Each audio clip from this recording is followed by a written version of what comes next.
Good morning, it's 8:30 a.m. and we are here for consent agenda review / commissioner work session. Does anyone in the room have anything for consent agenda review that they'd like to present or discuss?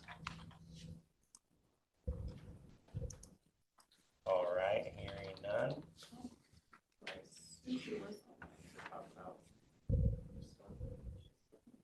She's on. I am on, and I was trying to find my unmute button on my phone. Sorry about that. Items number 21 and 22 are before you to request approval for me to DocuSign. And one of them is an amendment. Number 21 is an amendment, and all it does is add money for the second year on a contract we've already had in place and one that's been reviewed by civil legal already as well.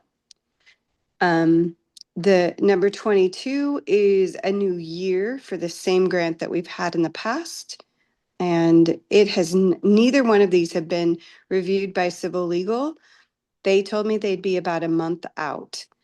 These contracts go back to July 1, and I cannot bill for them. I can't request reimbursement on them until they're signed and in place with Commerce. So because the issues are going to be exactly the same as the ones where civil legal presented to you before, I thought I would put them on your agenda to ask if you would like to take the risk and sign these as well. Or allow me to sign.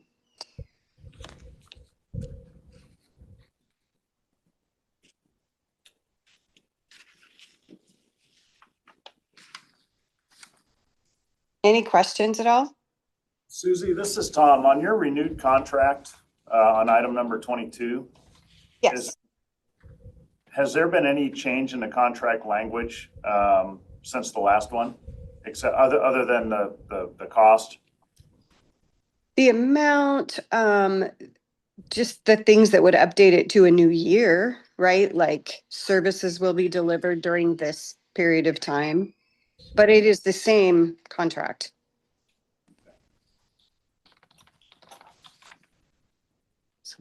Authorization for acknowledgement for completion of.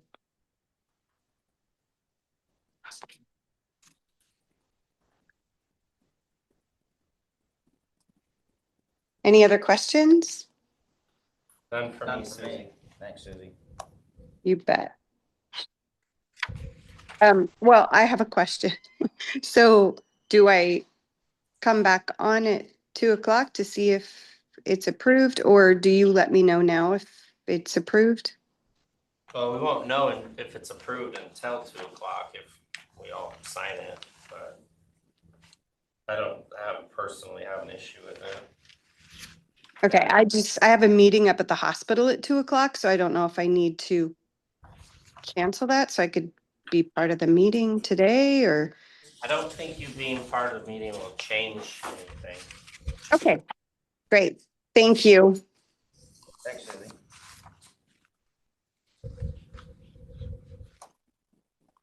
Number 8, were we removing that? Isn't that what we talked about yesterday? Yeah. Already approved. Carrie said she was just looking for approval basically to be able to start spending that money as they request it. And that's kind of what it was. Just wanted to make sure it was clear that she could use the funds.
Are there any items on consent that you wanted to discuss, Kevin?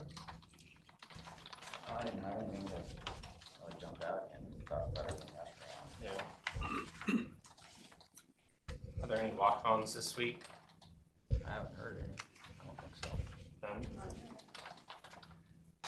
Any items on there that you were interested in, Tom? No. All right, then. Anything for work session? None? None? Yeah, we received the email from the WDFW Acquisitions in Grant County. They were looking for a response, if the board had any concerns or would like to have a conversation regarding the proposed acquisitions in Grant County. I believe you all, The one in Quincy and the one Lakes and one other one I was reading yesterday. yes, around the ancient lakes, and then in our trust lands transfer of Warden Lake. Yeah. Realty.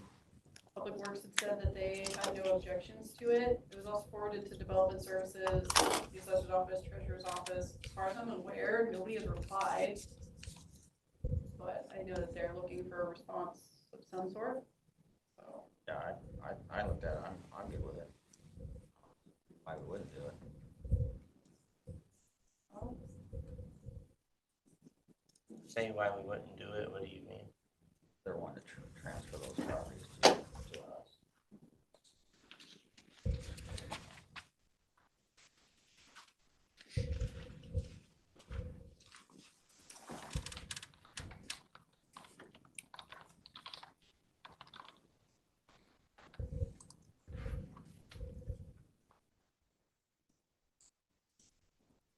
They have shrub stuff on them? I just asked because in those emails that I sent to like the The one out by Ward. conservancy agencies that do like the 10,000 acre land swaps, I've been trying to get Rich and Brock to give us some of them.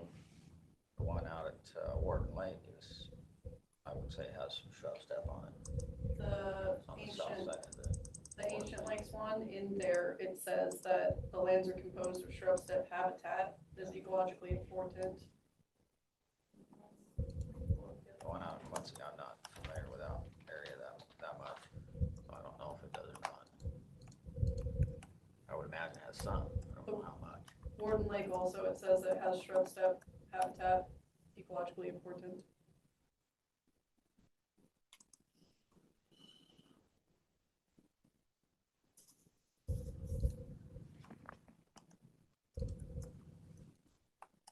What department will be responsible for managing types of lands, though, as we accumulate them, Andy? It wouldn't necessarily be roads. Well, Public Works does own some parcels. Yeah. That we manage. Yeah, but a lot of them are old gravel pits or future gravel pits, but as we are accumulating just shrub steppe type ground, because we're going to have to own it in order to develop in the future. And if Fish and Wildlife is going to start offering them to us as they come, because that's something that last year I was pushing really hard on, because they did the Beasley Hill Nature Conservancy, did the land swap with someone, and it was tons of acres. 9,000 acres. And it would have been nice if, Grant County could have got them, because 9,000 acres mitigation availability. It would've been good to have in the mitigation bank.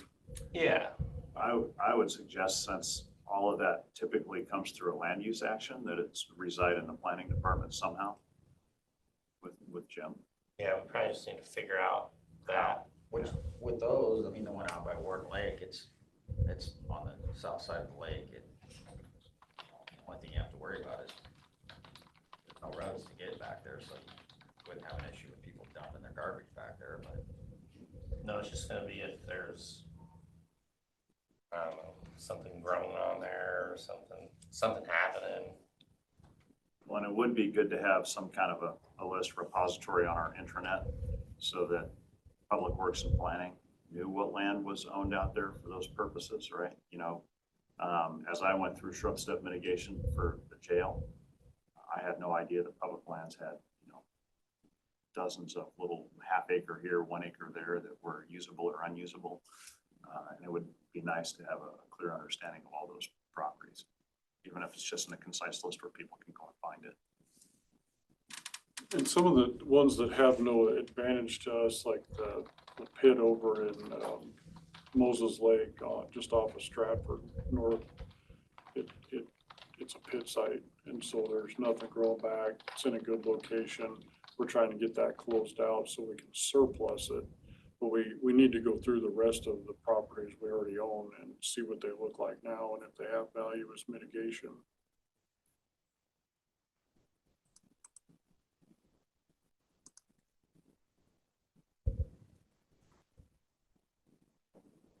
Yeah, I don't know what other drawbacks there would be to those, at least those 2 parcels.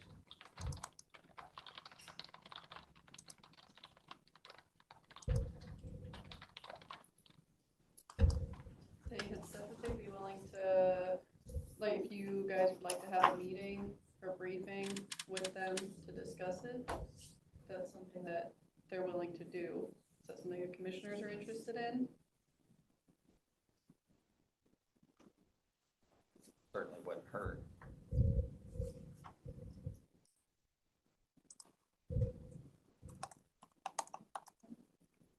On those 2, they don't plan to give those to Grant County. They plan to get them for themselves.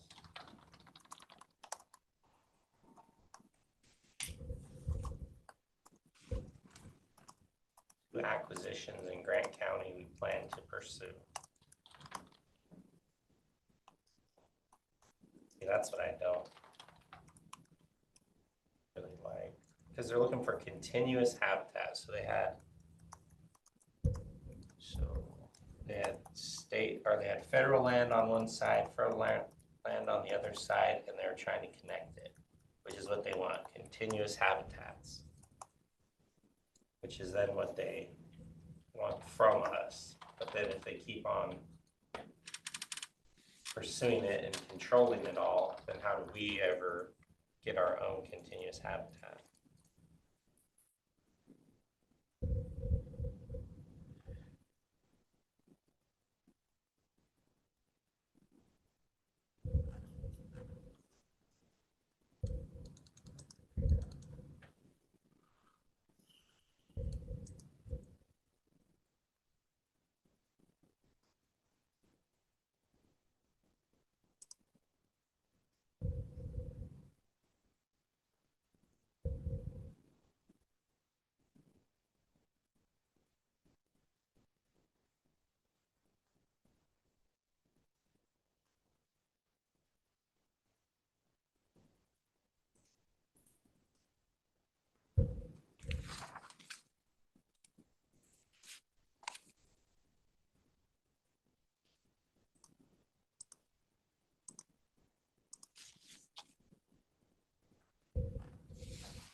There, I emailed him again, so he wouldn't forget my opinion. Anything else? Anybody going once? Did you want to set up a meeting with the commissioners and WDFW to talk about this? Up to Kevin. Burgess? I'd definitely like to know more about it. Yeah, set one up. You want Public Works or Development Services involved also? Have development services. Andy is welcome if he wants to come. But it's not us taking it over, so. Yeah, no, it's, they're taking it from Melbrown's. Buying it from Melbrown's.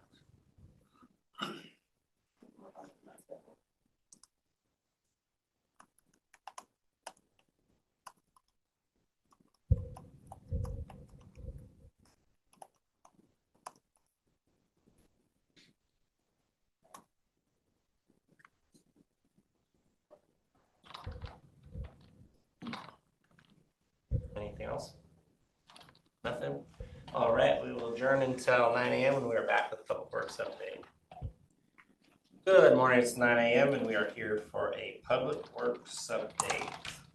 Welcome. How are you guys doing? Good, how are you? Great. We would like to start with the abatement fund. We discussed a couple of weeks ago the possibility of using a portion of those funds for removing RVs. Our sheriff's deputy came to us about 3 weeks ago and was expressing concerns. They are having trouble getting anybody to come and tow those abandoned RVs. So we asked the sheriff to join us. He's better versed in what's going on with that and some of the struggles they're facing. So, Joe? As everybody knows, those are all kind of some struggles that we have. Probably should have actually even probably invited the prosecutor, because there become some special rules into play in Washington State about the impounding of motorhomes and things like that, because it's now a residence, established residence, which makes it difficult in Washington to be able to just up and tow those things. And it's a little particular as far as the RCW goes. And forgive me, I haven't done a ton of research on that. Other than I know that there were some court rulings that came out, I think 2 years ago. Yeah. I think it was about 2 years ago. 3 years ago. Yeah, that made it unlawful for us to basically impound anybody's residence, so to speak.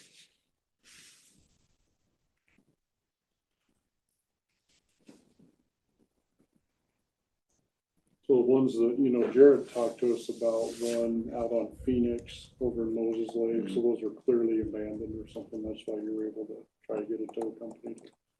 Well, I'm not sure about over on there on Phoenix, because that's actually a DOT right away. So I would have pushed that back to the state and let the state worry about it. But yeah, there are several of them. And because of the laws, it makes it difficult for tow companies, because they don't want to go out there and move something and then end up not getting paid on the tow bill for it, because they end up having to give it back. The laws pertaining to vehicles becoming residents in this state anymore have gotten so convoluted that, like the sheriff said, we probably should have the lawyers lean in on this to say, Okay. yeah, this is a good idea. I don't know that necessarily would preclude the commissioners from authorizing the use of the abatement funds, but certainly if we have these kind of vehicles that can be moved and the commissioners approve it, we'll just have legal look at one, probably each of them individually. I think that would be a smart move.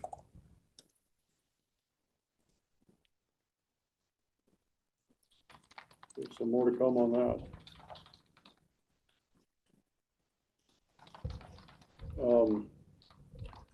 Next up for a discussion item was Q Southwest, and they're increasing our funding amount by about $436,000. There's nothing to be done on it right now, but you will be getting a DocuSign to increase that funding. So I just want to make you aware of that.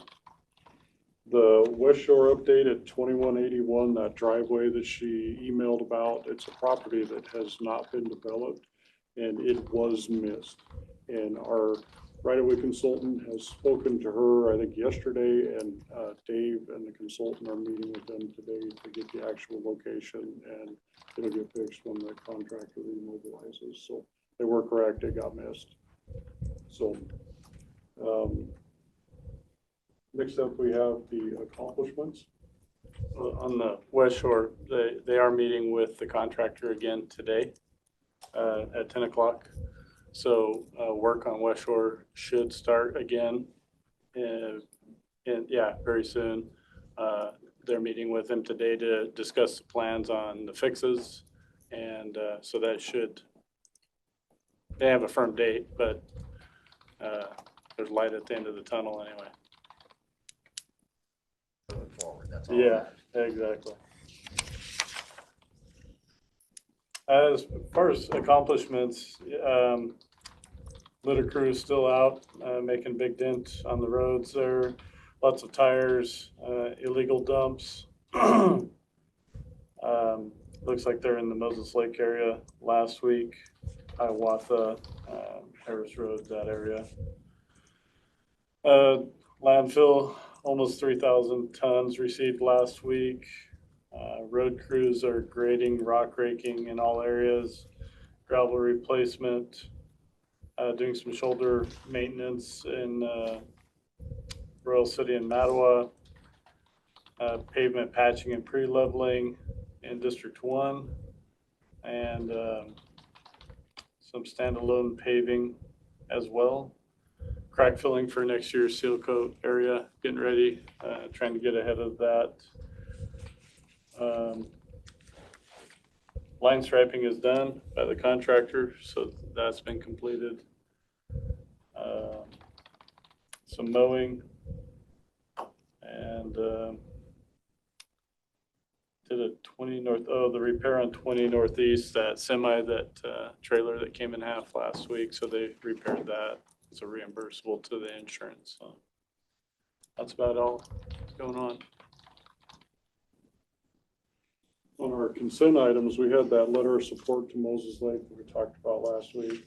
And also on the alternate daily cover for the landfill, price has gone up quite a bit over 2 years ago, but the reason for that is once phase 4 is complete, for a while, we're gonna have 2 active phases going at the same time. So instead of 10,000 square feet of cover in a day, we're gonna be doing 20 until we get that bottom layer filled in. The first layer can only be residential garbage with just less objects that could potentially puncture the liner. So that's why it's gone up a little bit. We doubled the amount we're gonna need for a while. So any questions? Are the guys out there starting on Stratford Road yet? They are. Last week they moved equipment back in. They started yesterday. They still have 2 or 3 soft spots, one big one and some small ones to finish before they can start doing base rock, and then they've got culverts to install yet as well, but they have started. Good. I had another call from somebody yesterday, and like, Yeah. they wanted to tell you. Yeah. They're working on it. Yeah. I'm hopeful if they can get it to a point we can at least put the first shot of oil before it gets too cold to hold through the winter, and then we can go back in the spring and fix whatever. You know, it'd be a lot easier to fix that with some hot mix and pre-leveling than trying to reprocess it and bring it up base rock and all that kind of stuff. So I think the biggest concern is just having it open for the winter. yeah, but having it open and it still being gravel, it'll be tough to maintain. If it freezes down on us and it's rough, then it's going to be rough and miserable, right? So we can't go in there and cut it once it's froze down. So it'd be ideal to be able to get a shot of oil on it, but it's not going to be the best temperature. So we don't want to put 2 shots like we normally would. Right. Okay. And it may not even be possible. They may have quit making oil, quite honestly. They're already calling us to find out what our plans are, and we're telling them the same thing. They've been on strike. We don't know when they're going to be done. So your guess is as good as ours, really. Depends on the weather. Yeah, the trucking company's wanting to bring our trailers back. The oil company wants to shut down. That's all. We need a lot to fall in place to get a shot on that winner. We'll see. Well, if that's it, we would like to request an executive session for personnel for approximately 10 minutes.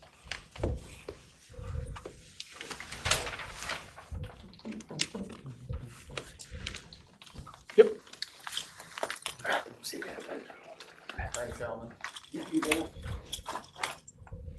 For evaluation or discipline? More of disciplinary problems. All right, we are going to go in executive session from 9:09 until 9:19 for personnel disciplinary matters, RCW 42.30.1101F. Best in it, but We are We've out of been executive made session. aware that she has a small bandwidth. So What's your last name? Davis. I was gonna jabber. So, No, I don't think we're going to extend. We could have Caitlin call her or Michelle too. after the meeting though, let me catch up with you about the meeting that Rob and I had yesterday afternoon. So, okay. We see if Michelle or Mandy's available. Supposed to be down here at 10. Are they? Yesterday. County, or the, Okay. no, that's just, sorry. Wrong day.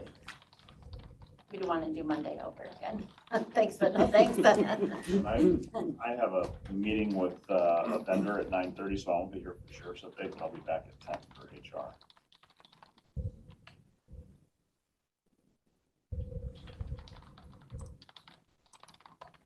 We didn't see her yesterday.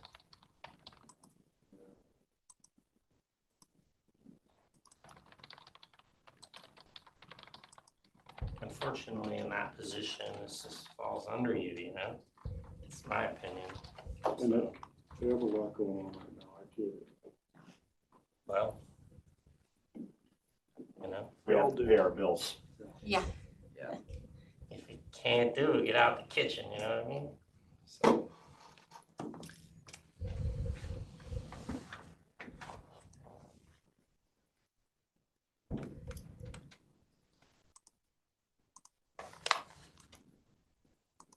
That's all we had for our update. So. We're just waiting to see.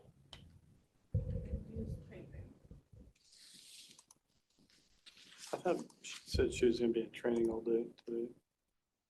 Mandy, anyway, not Michelle, but Mandy was. I assume Michelle would be too, but I don't I know. know we've got Tyler training at like 2:30. How'd your Tyler training go? You said you had a rough draft She- version? Yeah, it was She got an email brief back from and Mandy saying she'd be in Unorganized. training all we day. didn't have access. A couple of us didn't have access, so it was. No? She said they're in training. And she said, do you know what it's regarding? So I said, I do not know. They just requested either you or Michelle. So you'll follow up on that? I will. You're in support of them helping Public Works? I mean, I assume, yes, You don't want me to say what I want to say. I mean, I already know, so, yes, Tom, Yes, you I got have full support to figure this out quickly, please. Yes. Thank you. Okay, we will go into recess until 9:30 when we're back at the sheriff's office. All right, good morning. It's 9:31 a.m. and we are here for a sheriff's office update. Sheriff Joe Creed. Good morning. It's going to be really short today. So, only thing I really have is that we're going to get out our Gallup poll this week. Tried to do it last week. I was gone last week though, so we weren't able to get it done last week. But hopefully and possibly even tomorrow we'll get it sent out. I hope so. So that will be going out, and we'll start moving forward on that and start looking at the process as time goes by. So pretty excited about that and getting that going finally. County barbecue tomorrow. Gary's gonna go pick the trail up for us, so we'll have that from Michael's again. I'm assuming we're parking it on the same place we did before. Yep. It's right over here on the side. Close to the sidewalk, so we can Okay. just grill it up. Gotcha. You know where we did that last time? I'll figure it out. So yeah, we're gonna go get that. And the only thing else I had was on the afternoon, like today it's at 2:00. There's a conversation about the speed zone stuff. Is that at 2 today? 2:30. Is there anything that, on that agenda that maybe, that I guess I'm not aware of. I know is this the West Shore area one? Is that West Shore and, F? Road F, yeah. Okay, so Basically going to 35 on those. yeah, which was, yeah, which I think we already talked about, which I'm in support of Yeah. going to 35 on those. Is there anything on the ordinance as far as changing it for the all-terrain vehicles and golf carts? You touching that at all, or No. just the 35 Just zone? speed limit. Okay. All of that is later. Okay, You know, like golf cart's 25. right, So a lot of safety enhancements have to be done before you can do that. Okay. And then UTVs will have to be special requests, mhm. so it's Okay. just speed limit. One step at a time then, so, okay. That's kind of what I was just wanting to know, if you're gonna do it all at once or just break it up, No, I so. think what happened in the last one is it felt like it was all getting done at once Yeah, because all the people were here for golf carts uh-huh, plus speed limits. So then for me, I was super confused and then I was like, you're just passing speed limits. okay. Well, that's good. I wasn't sure what was going to be, happening. I just wanted to make sure. But we'll be here. If there's any questions that happen to come up or anything. Is there anything that you can think of that might come up during that meeting for the sheriff's office or anything? No, because public comment portion is closed. Okay, So it's just basically making the decision on the speed limits Yeah. off of our new information. and we talked about it 2 weeks ago, so I think any questions that you guys may have had was already asked, as far as I know. Did we get a lot of public comment? Mainly about golf carts and then deaths on F. So still supportive of the speed change, I'm assuming, Yeah, I am. as far as the public went though, because any contacts that I've had, people were pretty supportive and thought it was a good idea. Yeah, that's the consensus that I've had anyway. Yeah, I haven't Yeah, had me anybody too. say that's a bad idea. yeah, and neither have I. I haven't heard that either, so. Other than that, that's really all I have. I don't know if you guys have anything for me off the top of your head that you can think of or anything, but, yeah, with me being gone last week, I apologize not having much of an update, but, I was gone at my WASPIC Executive Board retreat last week, which was really good. Had a lot of great discussion and covered quite a few things. Getting ready to come into the, legislative session here this next year. So being a long session, they'll have quite a bit of time to discuss some new laws and legislative things. We're trying to forecast some things that we imagine we'll see again. So they keep popping up on the agenda. So, yeah. Be an interesting session. Oh, boy. Yeah. But other than that, that's really all I have. Unless you can think of something, Gary. What was that, Kevin? Nothing exciting going on out there? Not really. Not particularly. Our specialized units are out doing some continuous work that they're still doing. Our crime reduction team is working a lot of theft cases still, doing a lot of surveillance on different cases. Starting to get into the gang side of things a little bit now that they've put a pretty good impact on the rural theft, which has been really good that they've been doing. So try to get them up to speed on some of the gang enforcement things and try to get them specialized within that area. So kind of little things at a time, kind of grabbing priorities as they come up. And so, you get one fire tamped down a little bit, another one always flares up. So they're kind of our team of firefighters, I guess, so to speak, that tamp out the fires when they come up. So with them being so new in the agency and trying to get them specialized in 3 or 4 specific things as far as the enforcement side goes, they're getting there. They're very active, very proactive. They do a lot of proactive things that our patrol staff doesn't have time to do, and sometimes it's tedious, and sometimes they feel like they're not doing a lot. But a lot of times surveillance isn't exciting. I mean, that's not a ball of fire stuff, but it's extremely important to do. It really is. So sometimes they feel bad doing a bunch of surveillance until it works out, and then it's great. So, but they've done a real good job. They've been part of some good homicide suspect arrests and things like that. So they're doing a good work. Gosh, I think that's about it. I looked at some earlier. With staffing. Oh, staffing wise, yeah, I gave another conditional offer yesterday. So now we're caught up on the patrol side. We're full, which is great. Corrections, we are down two, I believe two. So, and we have a couple other interviews to do, and got some promotional interviews we're doing within the jail as well. So we're getting there. Just gotta get everybody trained. It just takes time, you know, but this time next year, hopefully we'll be able to say everybody's trained, everybody's released, everything's backfilled, and we're golden. So, but recruitment's been hot and heavy, and it has been for the last 3 years. It's been very busy as far as recruitment goes, but it's worked. We've put a lot of time and effort into it, and with social media and paying for a little bit of recruitment blitzes with different companies out there, local companies. It's helped a lot. So we're getting there. We're definitely getting there. Yeah. So, yeah. That's about it. Yeah. Short tweet today. Sorry about that. You're good. Nothing for you, Mansford? Nothing for me. No. All right, thank you guys for coming. We will go into recess until 10 a.m. Good morning, it's 10 a.m. and we are here for an HR update. Welcome. Morning. Hi there. It's always great to not see you. I know, it's always great to not Such a be seen. pleasure, Jen. I don't know why you're here today. It's a surprise. It's a Looking surprise, forward to it. as always. Didn't see her for 4 Feel years. the love, I feel the love. Yeah, it's always a good thing when Jen is So, executive session, First, we have to do public comment, please. is there any public comment today for our HR agenda? We have no audience and Carrie Stockton online, so I will take it as a no.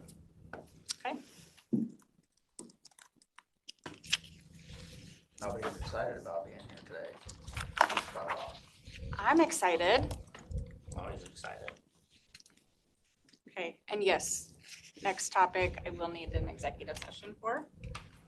Okay. And it will be number 3, RCW 42.30.1101G. Pulling up this digital executive session form here. How long would you like? 10 minutes. Okay.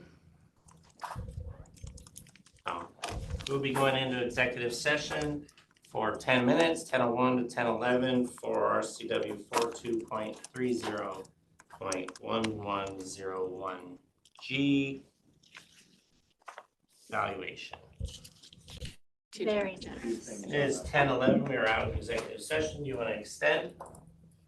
I don't think so. Okay. Well, then we are out. Okay. Thank Thank you. you. Thank we you for will coming, be Jen. It was in nice to touch. see you. We'll be in touch, Jen. You too. These were great terms to see you Talk to you under. soon. Yes. Okay. So that was item number 3. We'll go back up to item number 2.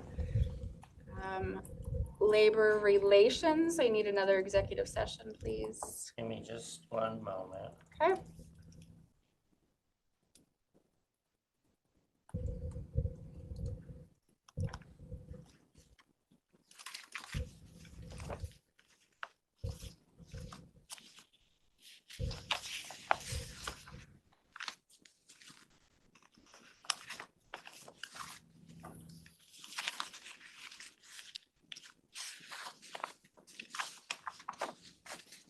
And is it an E before the I?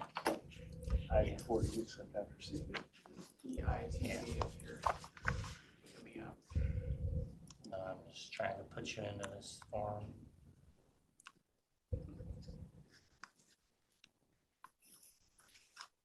Are you finding the electronic form is Fine. easier, better? If it's not better, you can write while you go. Okay, number F. How long? 10 minutes, please. We'll go into executive session from 10:12 to 10:22 for personnel disciplinary matters, RCW 42.30.1101F. 10 minutes, please. We are going to extend executive session 10 more minutes. And then in the last executive session, I think Public Works, I checked Cindy was in here just because I got check happy. So if you'll fix that. Yes, sir. All right, we'll be out at 10:45. Sorry, Caitlin. It Okay. is now 10:47 and we are out of executive session. Okay, Get those. See, there's. I have 2 items for the board to sign. I'm gonna skip down to number 5, position management. I have a par for Tom Gaines, the interim county administrator position. Ready for your signature.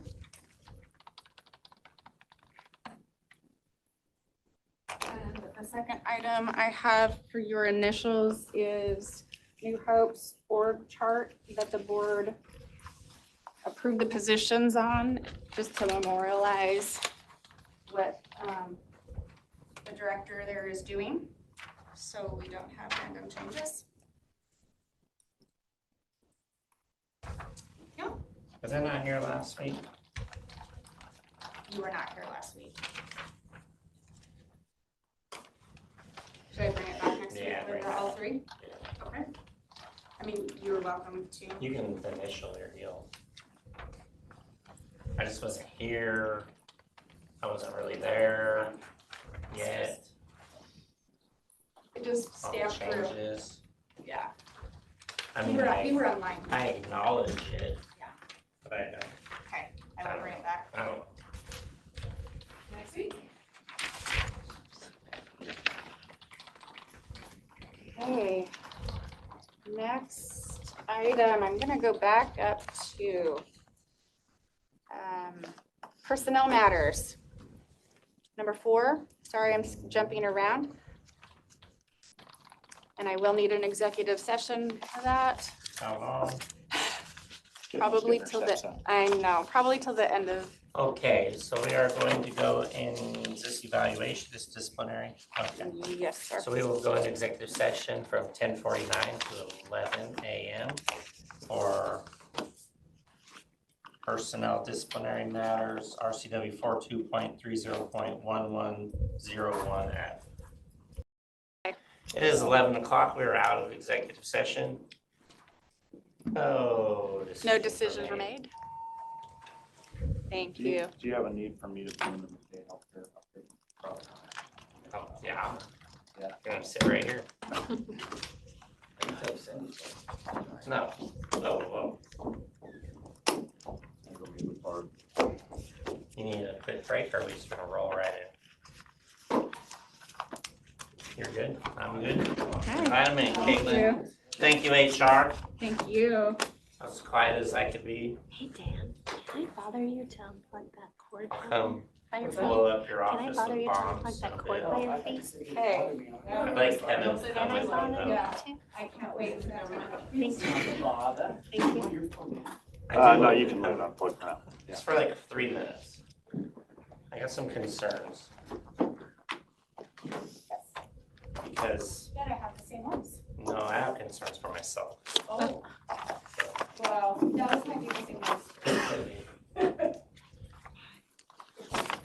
Thanks, Dan. Thank you. Give you a C+ today. I'd like to follow up with you a little bit later too on some of that stuff. You and I have a unique perspective. It's hands-on. I just think he's like angling to have an issue with me this year. It's weird. Hello, welcome. Good morning. The whole team. We are live, just so you know, being recorded. But Posted to YouTube. Where do you want us to sit? right at the table. Okay, Take your seat. They're all comfortable. that's good. Not as comfortable as this one though, but That's still because it's good. your seat, that's why It it's. took a long time to get them.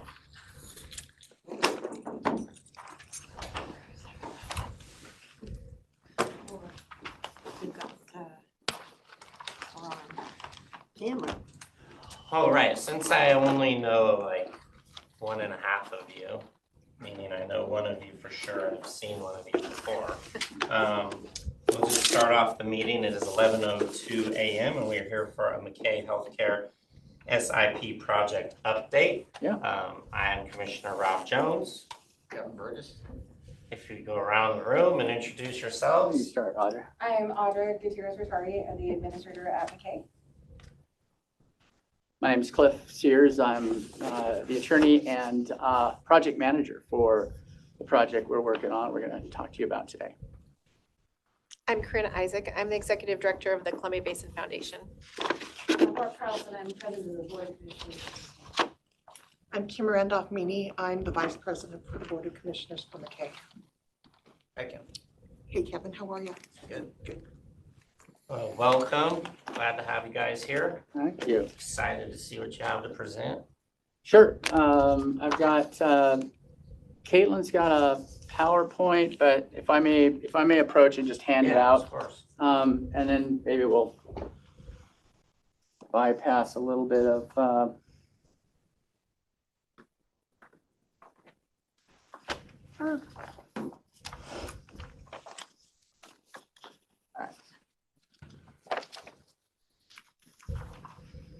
you Caitlin? I am Caitlin. Hi. Nice to meet you. Nice to meet you. So here's for your, that's what we emailed to you for Yes. your record. Perfect. And this is the PowerPoint. Maybe, oh, you've got it up, so. You're fine. It's true. Yes, sir. Sweet. Now on a view. On load.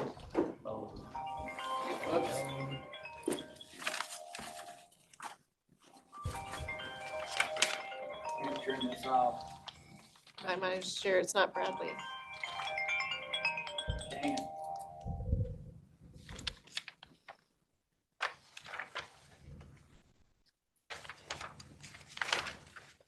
Sorry about this.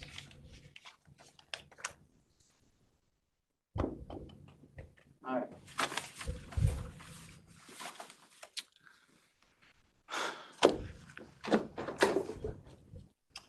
Well,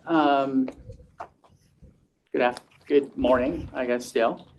Thank you for giving us a little bit of your time today. I understand we have about an hour. Yep. And I want to make sure we leave time for some questions. Not quite sure what happened here. Looking for it. There it is. So my name is Cliff Sears again, and I've been with McKay for now 24-ish to 5 years. For the last 5 years, we've been working on a project to develop the property that we own, which is 23 acres, and we'll talk about that. We've been the recipient of several SIP grants. We've put those funds to good use. So we want to talk to you about that, go through the slideshow. Then there's also a white paper that has more specific facts about the project we'll get into at the end. And then we'll leave some time for questions. So just beginning with the first slide there, a little bit of history. So not everybody knows about McKay. McKay is a long-term skilled nursing facility. It's been exclusively operating 24 hours a day, 7 days a week since the mid-'80s as a long-term care facility. Before that, it began in 1938 doing the same thing. So there's a long history of providing excellent care. Caitlin, if you could move to slide 3. What this map shows you is where CCRCs, which is a continuing care retirement community. And that research shows that there's no similar type of care in Central Washington where the elderly can age in place and move from independent living to assisted living, memory care, skilled nursing, all on the same campus. These exist outside of Grant County, outside of all of Central Washington, except in Spokane and then the metropolitan areas in King County. And it looks like in Thurston County. So what we're proposing, just not to delay the lead a little bit, we're proposing to build a continuing care retirement community on the 23 acres that we do own. We'll get into some of the planning that we've accomplished so far. But we think that the CCRC model for elderly care is sort of a cutting edge type of development. They're very popular. And it builds a strong sense of community for those that live there. develop a social connection and reduces isolation and promotes well-being for the elderly, which leads to better health care, happier lives. And so that's sort of what's driving our sense of, the purpose for this project. But also it's going to be a significant economic driver. And maybe Corinne, you want to allude to how you think about the economic development aspects of this project? Well, probably first I want to rewind. In 2020, Cliff Sears, who I did not know at the time, came into my office and was representing McKay. I'm a, community foundation fundraising person, and McKay was kind of on the verge of, or closing or having, to make some big decisions. And they had been said no to a couple grants, and so somebody led him to believe that maybe I could assist. Well, what Cliff didn't know at the time when he came into my office is that I had been traveling for 7 years at that time to Spokane every single week because my parents transitioned from Coulee City to Rockwood CCRC in Spokane because we couldn't find a community in Grant County or in, within 100 miles, it seemed like, that would meet their needs. And I knew as an advocate and a daughter that traveling 200 miles a week and then doing hospital runs and care conferences, that we really were lacking that type of continuing care community for our rural residents. And so we started a partnership, and I really believe that partnerships make progress.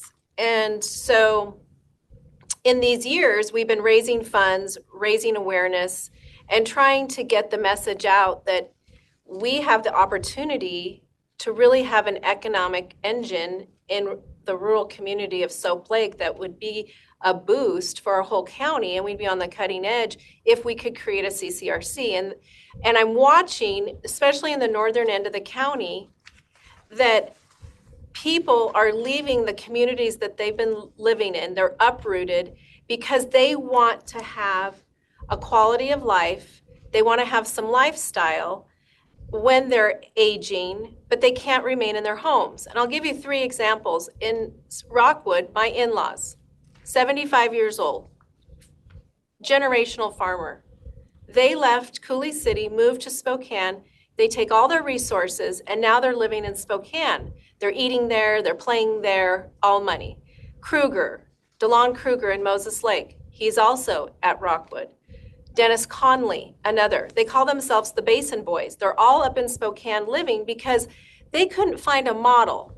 And recently I was reading a book called Being Mortal, and it's a really good book that everybody should read, but one of the things they say is about people, their ultimate goal is not to have a good death, but it's to have a good life. And what we don't provide in our region is that good life, that lifestyle. And we believe if we did something like this, we would have an economic boost for our northern end of the county, and our entire county would be gravitating towards this model from independence to memory care in Soap Lake. So my job in the last 5 years is somewhat to be a champion for McKay and provide opportunity for fundraising and seeing grants. We've raised over $2 million to $3 million of grant funding so that we could keep money infused in their system. And, Audra can allude more to all the different projects, but we've been doing everything that has been keeping them afloat, but then also doing architectural plans and projecting what the future of McKay looks like. Okay, thanks. So we are working with Grant County EDC to develop an economic impact assessment from this project. And in the white paper, it talks a little bit about the number of jobs. We'll get to that at the end. But Caitlin, could you move through this slide? So this is the reason why we believe the CCRC is going to work, here in Grant County. Just looking at the population growth in Grant County, it's growing. The 65 plus age group is the fastest growing age group in Grant County with 41.3% from 2010 to 2022. The 75 plus age group, looking at the slide there, grew 38% from 2000 to 2024. This slide here, the Alzheimer's and memory care slide, is the reason for developing a memory care. Alzheimer's is growing by 16.5% since 2020.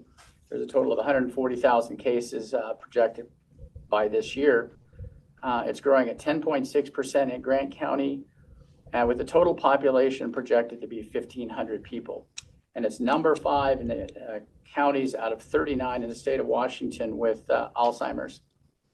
We don't have facilities in Grant County to provide the necessary care. We're proposing to build a combined assisted living memory care unit to meet this growing demand. Also, the last 3 administrators we've had at McKay have all spoken to us about the need for memory care in our county. Currently, we have residents at McKay that would be better suited in a memory care unit, and that some of the population could move there, or better suited in an assisted living.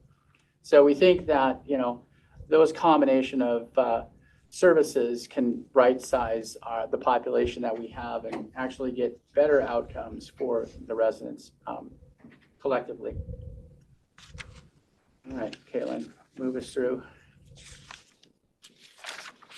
This is just a lead-in slide that points to the fact that we have the property to develop the CCRC. So Caitlin, you want to move through? So this is the result of the planning studies that we've done.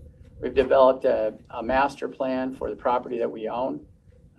Phase 1 is a 16-unit assisted living and a 16-unit memory care wing that has a community center to it. Phase 2A is, I think it's 10 to 12 buy-in units. Phase 3 is a 32-unit skilled nursing facility and a support bar. That's the one on the left where the 3 is pointing down to that. That houses things like kitchens, new kitchens, laundry services, administrative offices. And the other, at the very top of the page, would be a new skilled nursing facility down the road. But we're focusing right now on really phase 1, which is now going to be a 32-unit combined assisted living and memory care wing. More remote phases include phase 4, which is affordable housing, low-income housing, and phase 5 is workforce housing. So those phasing of those, can all change over time, but the point here is that this development could continue for decades. It could be a very long-term economic development project that supports our portion of Grant County that will serve all of Grant County, right? But it'll be a really good employer for our area. Caitlin, would you move to, I think, the next slide? This is a project design, was taken from the master site plan that RFM, which is Rice, abbreviation for Rice Fergus Miller. They're the architects that we've hired to help us develop the phase 1 and phase 2 independent living. So this shows at the top of the page the existing skilled nursing facility. Then in the middle is the phase 1 wing. On the far left of that phase 1 is the community center. And then at the bottom of the page are 44 duplex unit independent living houses. Do you guys have any questions before we continue? Yeah, workforce housing apartments. What does that mean? I mean, I know what workforce housing is, but in this complex, what does that look like? Well, it looks like, apartments, small apartments. Is that for the workforce at McKay? Okay. Yeah, that would be primarily it, because rent is extremely limited and very expensive. Very limited, yeah.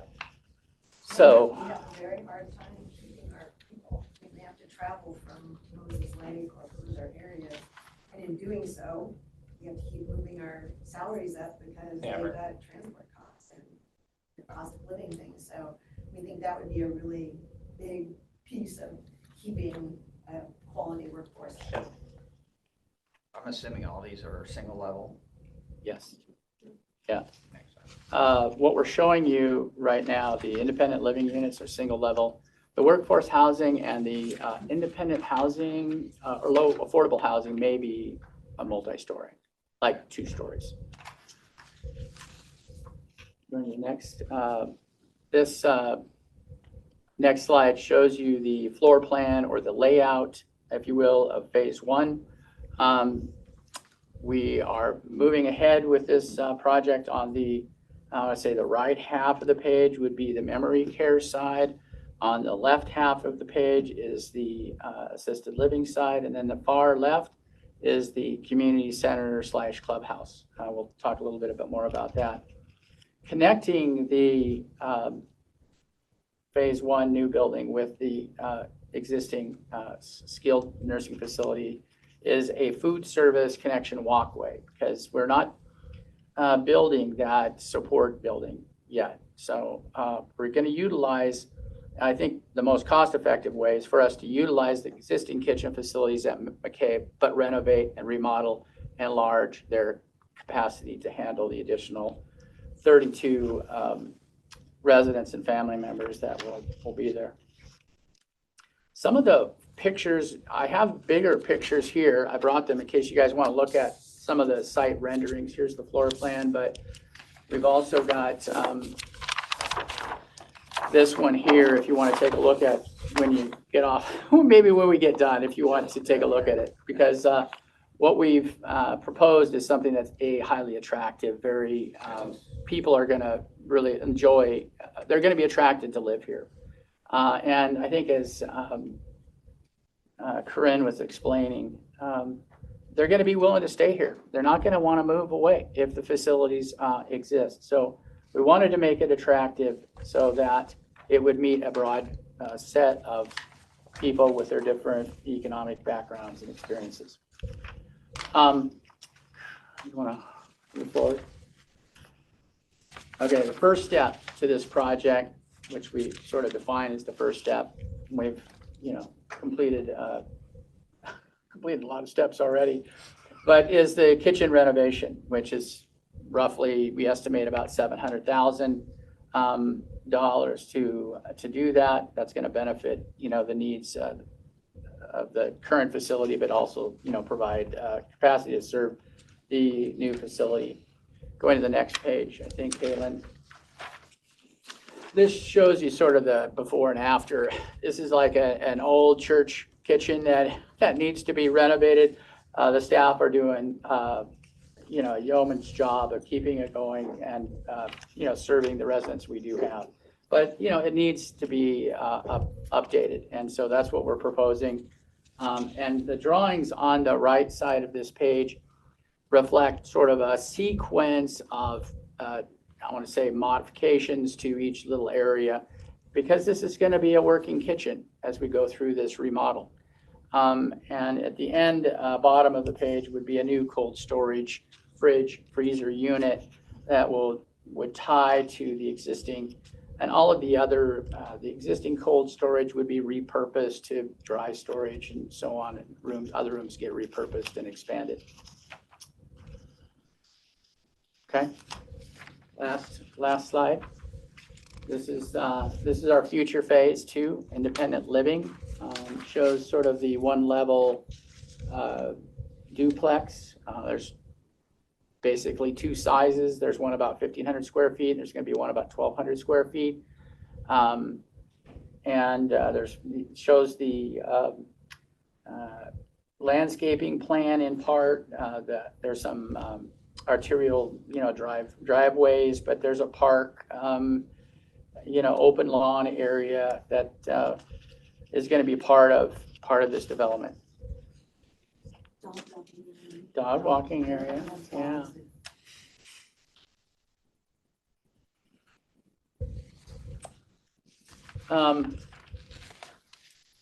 So there's still more work to do on phase two, and we've sort of put a halt to some of that work for now. Most of the civil work, though, has been done. The roads, everything, all the underground work has been, completed. The design details for each housing unit are not done, and there's some other, finish work that needs to be done, but we're quite a long ways. The idea was, once we can, fund the phase one project, then we'll have to shift to phase two and getting that going, which we think will be largely privately financed by individuals who want to buy in, build a home, and live at this community that we're creating. I'm going to shift to the white paper when you're ready. So that's just the end of the slideshow. So that shows sort of the picture of the developed senior community.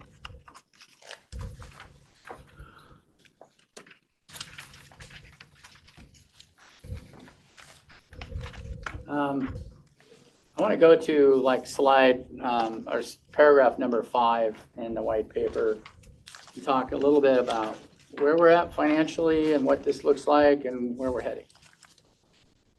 So at paragraph 5, we talk about what we've completed. We've completed about $1,300,000 in worth of studies, permit studies, I want to say land surveying, architecture and engineering. All those dollars will lead to a construction-ready set of documents for phase one. So I would say within, it said by the end of the year, but actually I think within 2 months, the way they're moving through this contract, we're going to have bid-ready documents for this project. What we're not going to have is funding. We'll talk about that a little bit. There's some additional permit studies, kitchen design, and FF&E is furniture, fixtures, and equipment. We need some more design work for that, and I'm just estimating it might be a couple $100,000. And the kitchen renovation, which we're planning to fund, all of this sort of separate from the cost of phase one. So we have total, we project that our commitment and investment into this will be, along with the SIP funds, is about $2.2 million. The project cost estimate for this project includes 40,300 square feet, roughly, private living spaces and community space with offices and amenities, including this clubhouse we've talked about. So now I'm at paragraph 6, if you want to move along. It talks a little bit about we're contemplating a bistro, catering kitchen, salon, multi-purpose room, meeting rooms, art classroom, and fitness. And then I haven't talked to the commissioners about this, but thinking about maybe also childcare, daycare, but in terms of that's being done at some other CCRCs. So we want to explore that as an option in lieu of a gymnasium. We have retained MAC Estimating, which is a third-party cost estimating company to look at all of the design detail drawings produced by the architects, Rice Fergus Miller. And actually, it's almost through a 40% construction documents. And they've come up with cost estimates of about $22 million for phase one and $6 million for the clubhouse. And I'm estimating soft costs. These are like lingering permit studies, permitting, building permits, sales taxes, 5% construction contingencies, and FF&E, which is not part of the original cost. Furniture, fixtures, and equipment, $5 million, for a total of about $33.5 million.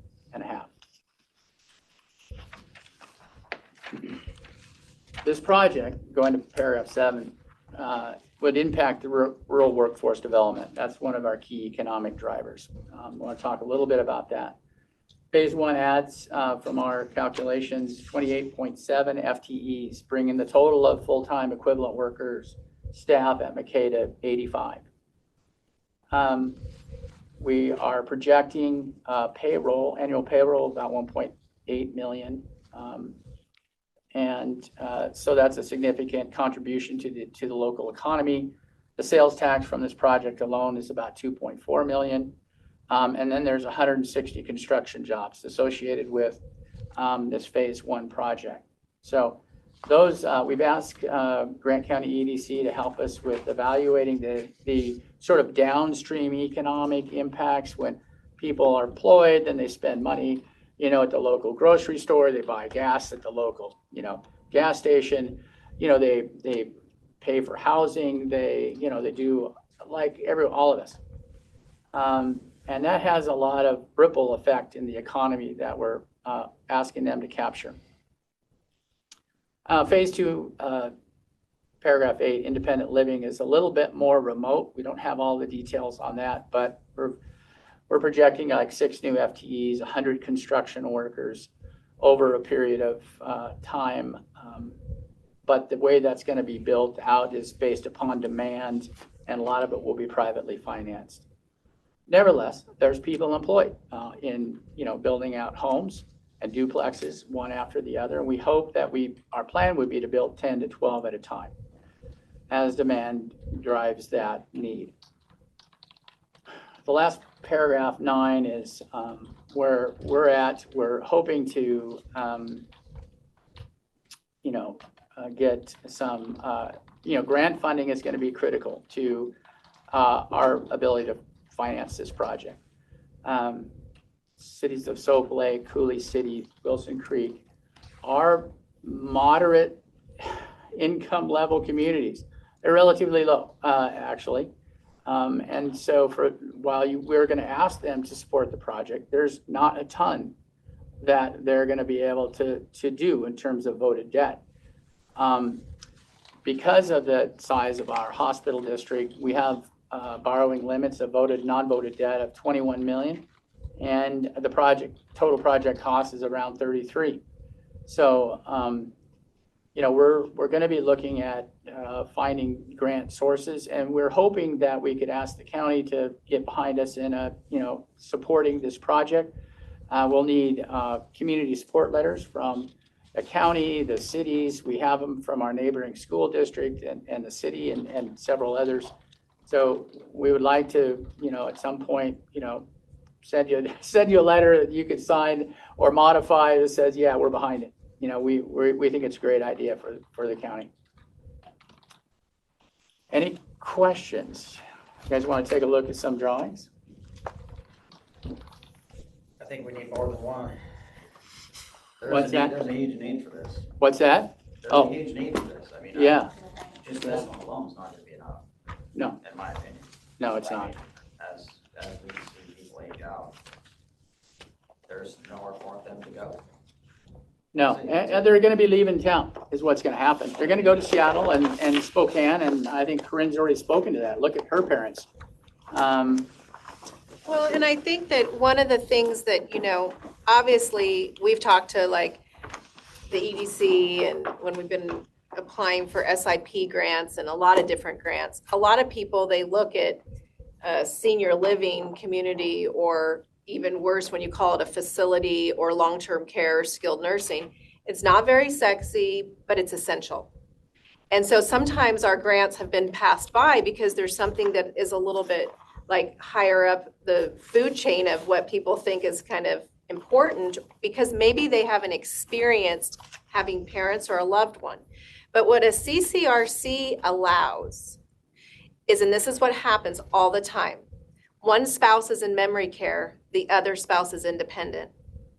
So suddenly now that spouse has to decide whether they're going to take care of that memory care person at home, because they're not ready to go into memory care, but they don't have anywhere to go that they can meet both their needs. And so what this provides, and it happens all the time in Rockwood, the husband or wife can still remain in their cottage while the other spouse is in memory care. Or what if that person falls and breaks a hip?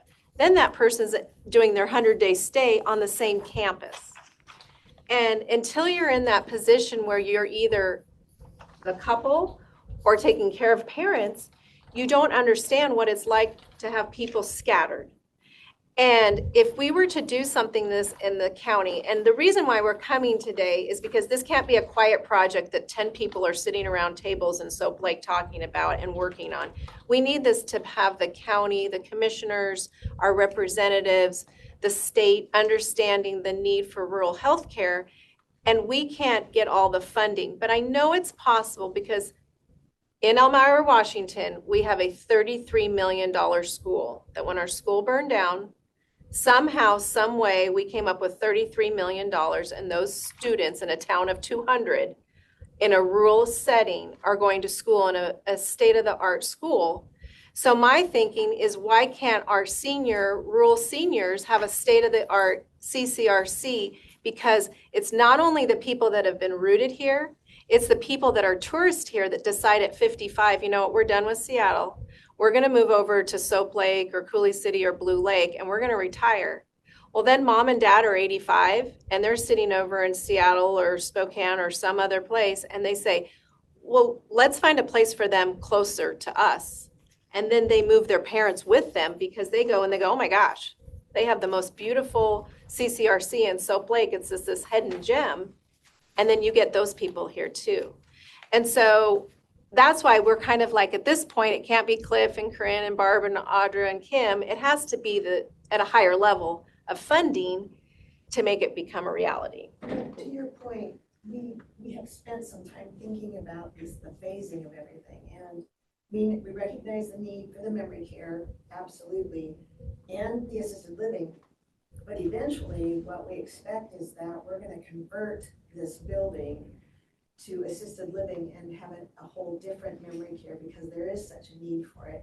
So we sort of planned it so that we can do that once we get it built and get it operational and stuff, because we recognize the need in the community for these kinds of services, especially if we actually get to build all of our independent living. That's a lot of people that may be ready to age into one of those facilities. So to that end, we've tried to make it as flexible as we can going forward. And then those people are, there's a difference between, feeling like you're relegated to a room.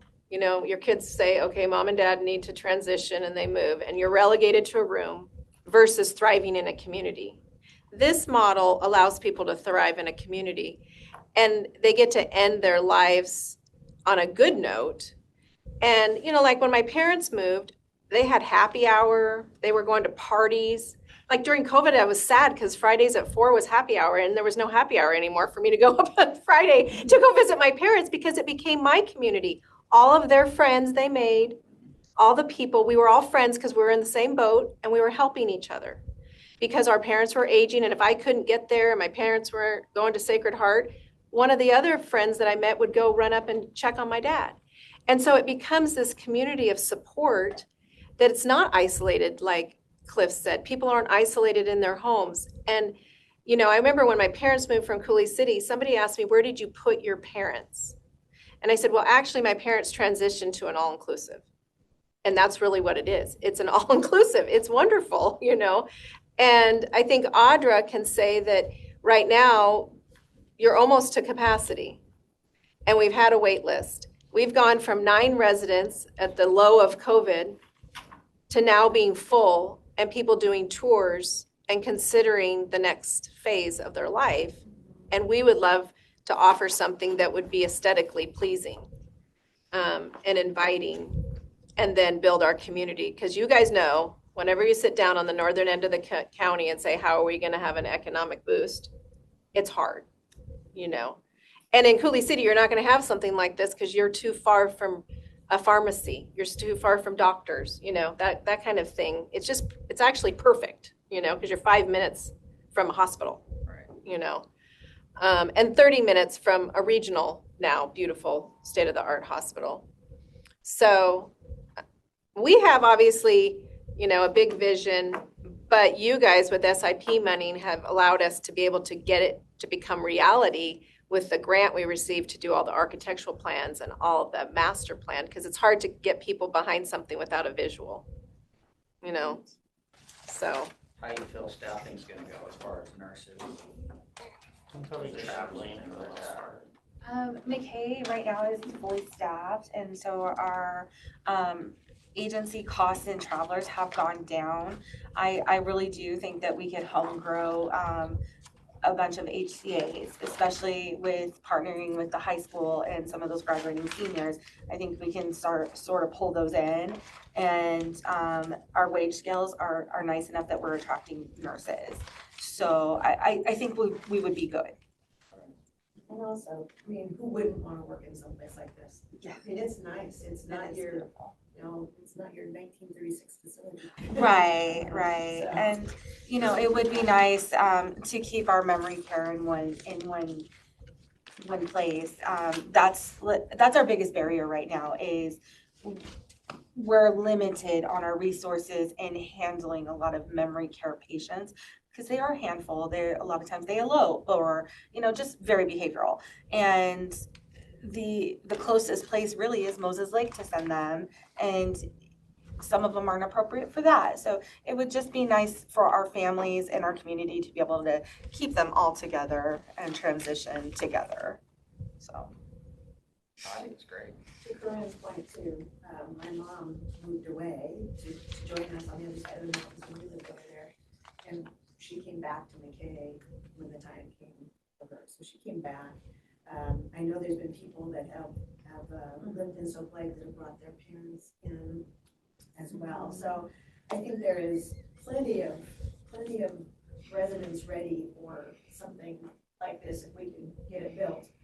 You know, of course, our challenge is just finding money. We've got 2 years. We're going to give ourselves 2 years to make this happen. I think we can do it. I mean, I know it's, you know, there's a bond levy in the future in our Poplar Hospital District. And, you know, we just got to find a way to get with state and federal, you know, legislative bodies and figure out a way to get some multi-year grants to get this off across the finish line. But I think it's doable. And your bond capacity says 21 million?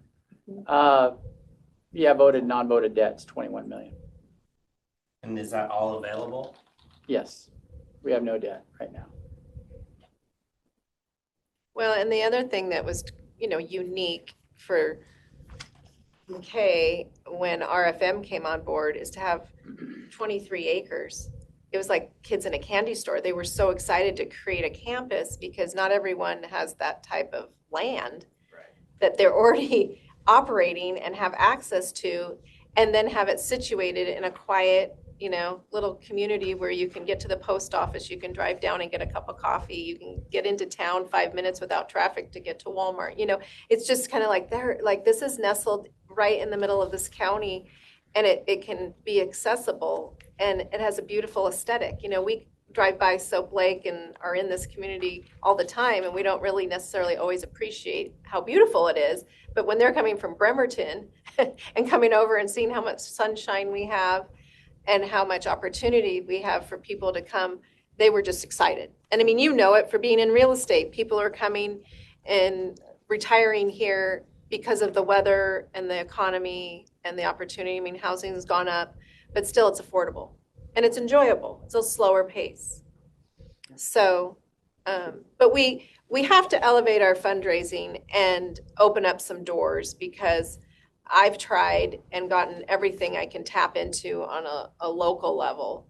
But now with you guys understanding and becoming more educated, and then Judy and Tom and Alex, then they can be kind of a gateway to some funding that we don't know about. Right. You know, it's hard to get, you know, through the channels. So we're excited. We are. We're and optimistic. I mean, I know it's a big task ahead, but it's doable. So, all right. Well, is the 33 million just the phase one? Yes, phase one for, and that includes the community clubhouse and taxes. It's an all-in, and it includes 5% construction contingency and furniture. I mean, it's an all-in total cost. But I think once we have that done, then you look at phase 2A with those buy-in homes, those will happen quickly. Once we've established it. And the reason we wanted to get this going is so we can use it as the appeal for independent folks to come in, because then they can can see that they've got a place to go with a clubhouse, they've got classes they can take, they can, have a social life inside the clubhouse, and then when they need to, they can move on. But we knew that we needed to get this as our anchor first before we started the independent living. Yeah, we think this is the key. This is the key, the anchor, as Barb says, to building the CCRC. Once we can have this, then we've got a true continuity of care, and the independent living then can get developed from there. John, a few commissioners who put their names on the doors, Yeah.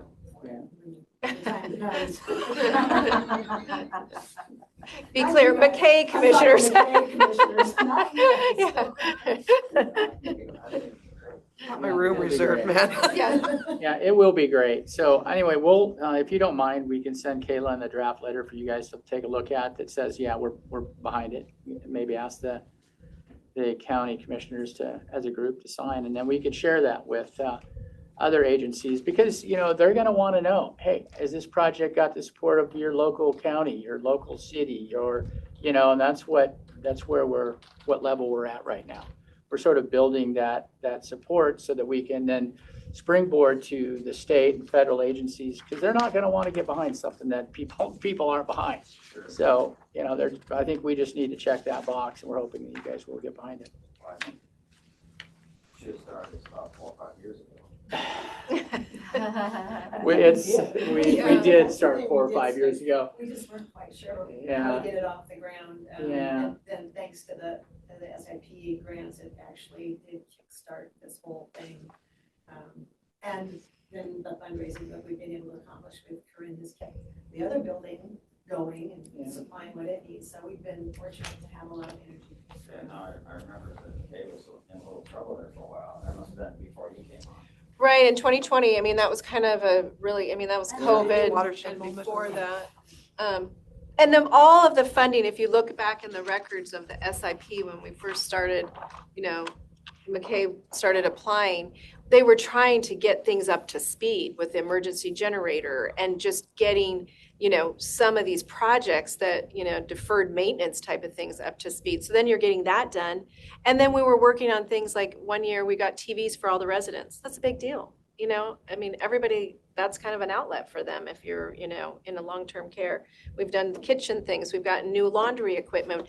When we started, we didn't have a bus. There was no way for those people to leave. That was our first thing we did. I'm like, they don't have any way to go on a field trip or go look. And now they go up fishing up in the north end, up at the Grand Coulee, where they have that for handicap, the docks. They're up at Dry Falls. Man, that bus is popping around all the time past my office. Those gals are taking them out and letting them see what's going on outside their 4 walls. And then we just bought a $75,000 minivan, handicap minivan, so they can take residents. You don't always need a bus. They take over to doctor's appointments so they can take, 2 or 3 people. And so now we have a bus and a minivan. And then the other thing we did was we created an outdoor space for them, because everybody likes a summer barbecue and they didn't have anything for them to go out with shade. And so we've been really, between Rotary and the Columbia Basin Foundation and private citizens and businesses, we've been all working together to do these smaller projects just to kind of keep it going as we've worked behind the scenes on this larger expansion. Keeping a 1938 building open and functional has been a real struggle. It is the second oldest nursing home in the state. Is it? Yep. What's the oldest? I think she told me it was Tenasket. Okay. So, we're still, All right, we're a good company. right now we're doing Best remediation company. of buried oil tanks that were sitting in the back part of this property for the past 50, 55 years, 60 years. We don't know how long they've been there. So just keeping the current building operational is hundreds of thousands of dollars just to keep it up and running. Roofs and septic sewer lines and water lines and hot water tanks. And I mean, it's a nightmare just to keep the facility running as it currently is. Is that current facility a slab on grade? No. There's a basement. Yeah. Not when it fills up. Well, thank you very much. I have one last, like, when you look at something like this and you think about funding, does anything like pop in your that's why mind? I have money questions. I mean, it's awesome. We need it. It's beautiful. It feels good, right? But obviously it doesn't get done without just business and money. So that's kind of what I'm looking at. Listen, we're open to, I just was Suggestions. kind of curious, like, for sure. you have 16 of the units and then you have 16 for memory. If you have 24 that aren't, if you had 8 that didn't fit memory, would you flex those at all, or are you going to be firm on you have 16 memory, 16? No, I think we are gonna be flexible there. We're gonna see where that demand drives, and, yeah, I don't think, But we still have the nursing home too. Yeah. So Yeah. We do. still have the flexibility of the long-term care piece over there. But as you build these and fill them, it means more income. Yes. Yeah, that was Absolutely. part of the question too, is how long till self-sustainability? well, we've done a pro forma on this. I didn't bring it with us, but, we're assuming that as soon as we build this, we're gonna get to near full capacity. I would say year 2 would be at full capacity. And then would you be able to fund phase 2 on your own, or then would you need additional funding? We have, probably additional for the infrastructure, for the roads, and that sort of thing. But each of the homes we're anticipating are gonna be privately financed. We are not Yeah, gonna take that one on. Talk about the Cheney model is kind of, we all went on a field trip up there and we based kind of the model on what they did. And it was one woman who had a passion and didn't feel like people should be able to, have to leave Cheney to go to Spokane. And that's only 15 miles, but she felt like people should be able to, be close to home. So she just started knocking on farmers' doors and building a contingency of people to believe in building it, and they did. So they have cottages, they have assisted living, do they have memory care there still, or? Somebody said they shut that down. Yeah, they may not have that. And so, but they built this community, right? And we toured it. But they have buy-in, the people have contracts and they buy in. But like what our professionals that have come and helped us, they're like, you get your pool of people, because they say move up, but I kind of think it's moving down. But they move up from independent to assisted living, and now you have your people. They're living in the homes, and then when they need to transition, they become those rooms. There are a variety of ways that these kind of senior living organizations have kind of put their, I don't know if you call it buy-in or you buy, sometimes there's all these complicated formulas for, you spend so much money and then you get so much money back. And I think what we're thinking, because Jeannie did this, it's pretty simple. I mean, you buy your unit, and when you want to sell that unit, you can sell it back to McKay, and then we'll sell it again. I mean, it's much simpler to me. Some of these complicated ones out there, Rockwood. Well, like Yeah, Rockwood, right? you have choices, but you can buy in and you can get 90% back. And then that money goes with you through. But we're a different model, we're a public entity. I think you buy in when you have to move from that, you sell and you take your money and then you go into assisted living or memory care or skilled or whatever, I think for our environment, I think that would be, we got to keep it simple, and that would be a whole nother entity and driving force that would be separate from the hospital district as those buy-in homes. I mean, that's its own animal, and they've said that has to be kind of separate, so. Yeah, we're just looking for the money. Yeah. You happen to have dropped 30 million. Yeah, if you know kind of where there's some extra change. Yeah. We really appreciate your time though, and Yes, thank you for your time. Thanks for coming in. we will continue. Keep up the good work. All right. Thank you, guys. Yeah, Have thank any you. more questions, or do you have any funding sources, please let us know. Well, we'll be sending you a letter. Hopefully you guys can get behind it. Appreciate We're it. going to recess until 1 p.m. and we are back with Superior Court. Good afternoon. It is 1:02 p.m. and we are here for a Superior Court update with Crystal Burns. Good afternoon. Not much of an update. As you all know, court just happens every day. So It's just same old, same old. We're extremely busy. We are on our 3rd week in a row of having a jury trial. So that's been What's keeping this one us. for? I don't know. I think this is a burglary case or assault. I'm not quite sure. So, but We've had yeah, quite a few of those here recently. we have been. A lot of people So- arguing that they didn't do it. Yes, that's true. So we're going to start another jury trial tomorrow. And I did want to report that Kim and I did meet with the sheriff and spoke about the jail and whatnot. And so that was a productive, yes, and Chuck was there. So it was a productive meeting. And then Joey is going to get together the larger group of the prosecutor, public defender. He was hoping for the 2nd week of October. So. They talked about like inmate movement and that kind of stuff. Mhm. They talked about, oh, to me, like one of Tyson's big deals was the ability for people to sign stuff. Yes, yes. So we're going to talk about that a little bit more, but it was Keith put together a meeting on digital signatures for, I think that's October 6th. So Tyson and I are going to attend that virtually. So we're making progress slowly but surely. Occupy that jail and then have some weird thing that says we can't do this. Yeah. Yep. So we're starting the conversations with that and hopefully have a plan here. Well, I don't know if it's going to be sooner than later.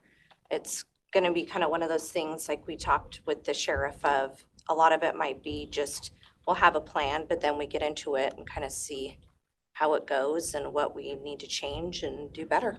Well, and I would suggest it's perfectly, reasonable that Keith can have a mock-up built. Sure.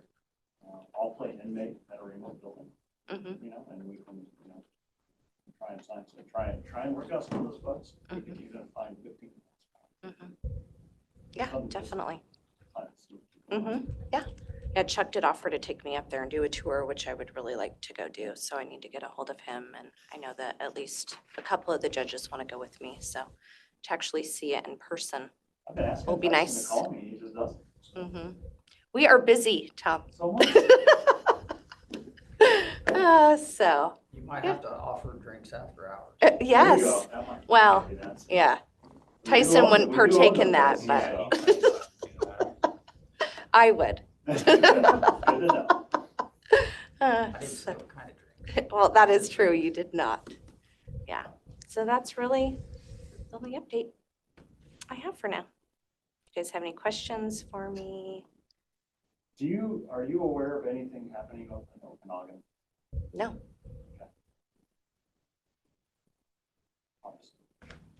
Okay. They're having some IT issues. Oh. I heard they're. Oh, I haven't heard anything. That's interesting. No, I have not heard that. Mm-hmm. Yeah. Anything else for us? Nope, not for me. Need anything from us? No. All right. Well then. Less criminals, maybe?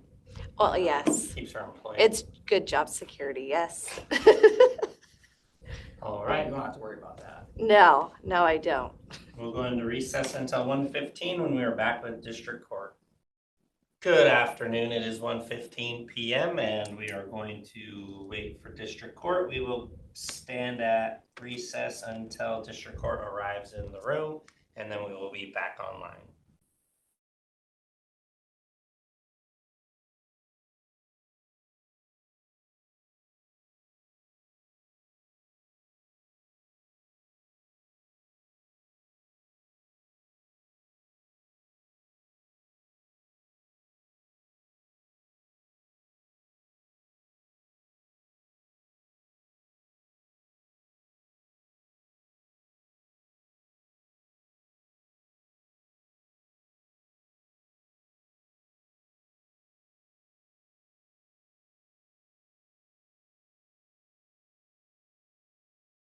Judge Gwynn should be remote in theory. Well, it is 1:16 p.m. and we are here for our district court update with Desiree. Hi. Hello. Sorry I didn't have an agenda. I don't have anything terribly exciting to share, but I always think of things to bring to you last minute, so here we are. Okay, first we wanted to extend congratulations to you. I will share that for Judge Gwynn too, since he does not seem to be on quite yet. I know you had an exciting docket this morning. And then also, just wanted to, is he on now? Extend thanks to you guys for supporting my participation in the Professional Development Academy that we started last week. I think that's going to be a good program. It's going to be a lot, but I mean, I knew that, so that's okay. How many people in your cohort? Oh gosh, I mean, I didn't count, but I'd say probably around 15. Yeah, I have Eric. Oh, okay, good. Yeah, Eric's in mine, and then I think Crystal and Carrie are in the same one too. Carrie dropped until January. Oh, got you. It was just Crystal. Got you. Yeah. Well, thank you for doing it. Yeah. I think you've been included on a lot of the emails. We're still actively trying to work with HR towards what the training's going to look like for district court. There's a few that we've talked about, the cybersecurity being one of them. That, I mean, the reasoning for that, my intuition tells me is probably technology services would like us to do it. I'm fully on board with that. So there are some that we could do, but I don't know if Decor is going to prefer like an all or nothing kind of package. So I'm waiting to hear from her on the best method for meeting. And then we're also kind of going to work through one of the things we left open-ended on the MOU was the roles and responsibilities for recruitment. So we were in the transition when we met where we hadn't started using NeoGov again. And so we decided once we started using it, we would at that time go back and discuss how we want that to work. And now that we have an active posting, that is becoming a little more urgent to figure out. So I've got an email into her for that. And then staffing updates, we have one current vacancy. I think I told you about that before. We had 75 applications received. We did a batch of interviews last week. 2 of those, one canceled, 1 no-showed. 2 were rejected and 2 are still being considered. And then we have another round of interviews that we're scheduling for this coming Friday. So hopefully by the end of next week, we'll have an offer and acceptance. And then I wanted to let you guys know that I applied for another grant. So we are grant happy at District Court lately. It's hard to believe that when I started this position, we didn't have like a single grant to our name, and now we've got tons of them, but I think it's great. So we had secured ARPA funding to help pay for the EHM, which kind of helps us for people who have a day of jail or a couple days of jail that they have to do, and jail's full, they can't take them, and they want to do EHM, but they can't afford it. We have ARPA funds. But anything outside of an alternate to incarceration, those funds don't cover. So AOC is offering post-conviction funding. So we're applying for $20,000, $10,000 for 2026 and $10,000 for 2027. And that, I wrote the application to be very open-ended. So essentially, any condition that the judges put them on for their sentence. So, you're sentenced to 364 days in jail, but we're going to suspend them as long as you do X, Y, Z. I'm trying to include most everything in that X, Y, Z as eligible for these funds. So that could look like DV MRT, which is like $400. It's 24 weeks. Of commitment, and a lot of times the thing preventing people from doing that is the financial.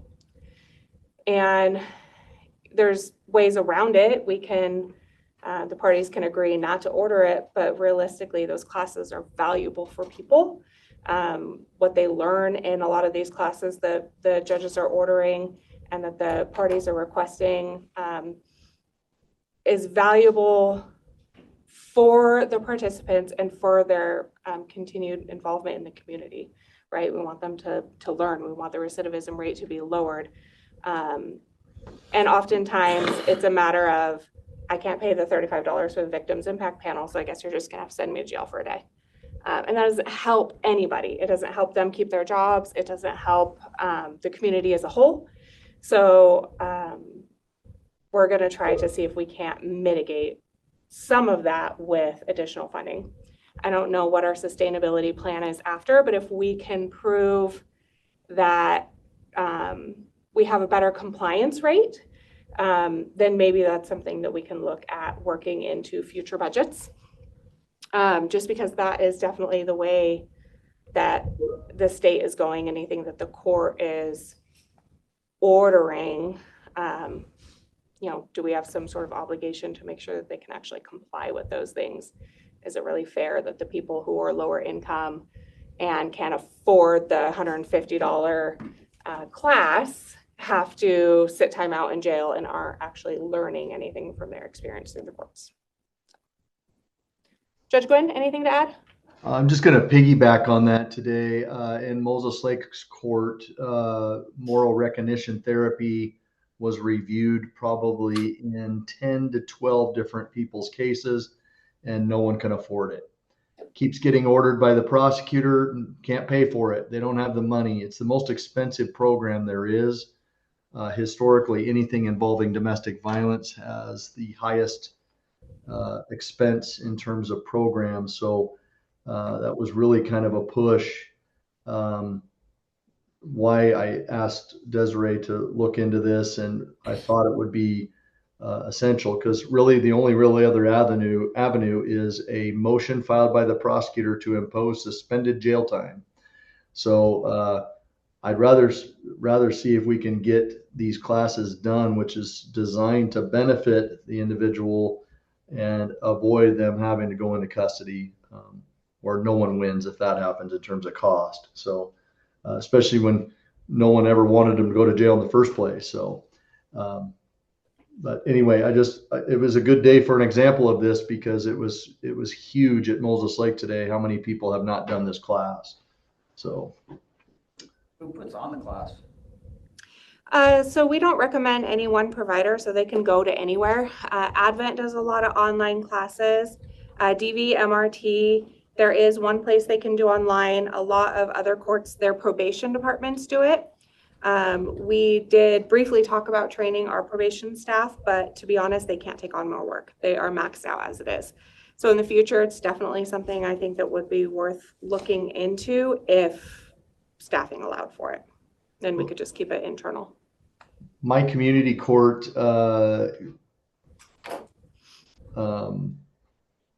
case managers are trained to do the regular MRT, but most of what's being requested is the domestic violence MRT. And that's requires different training.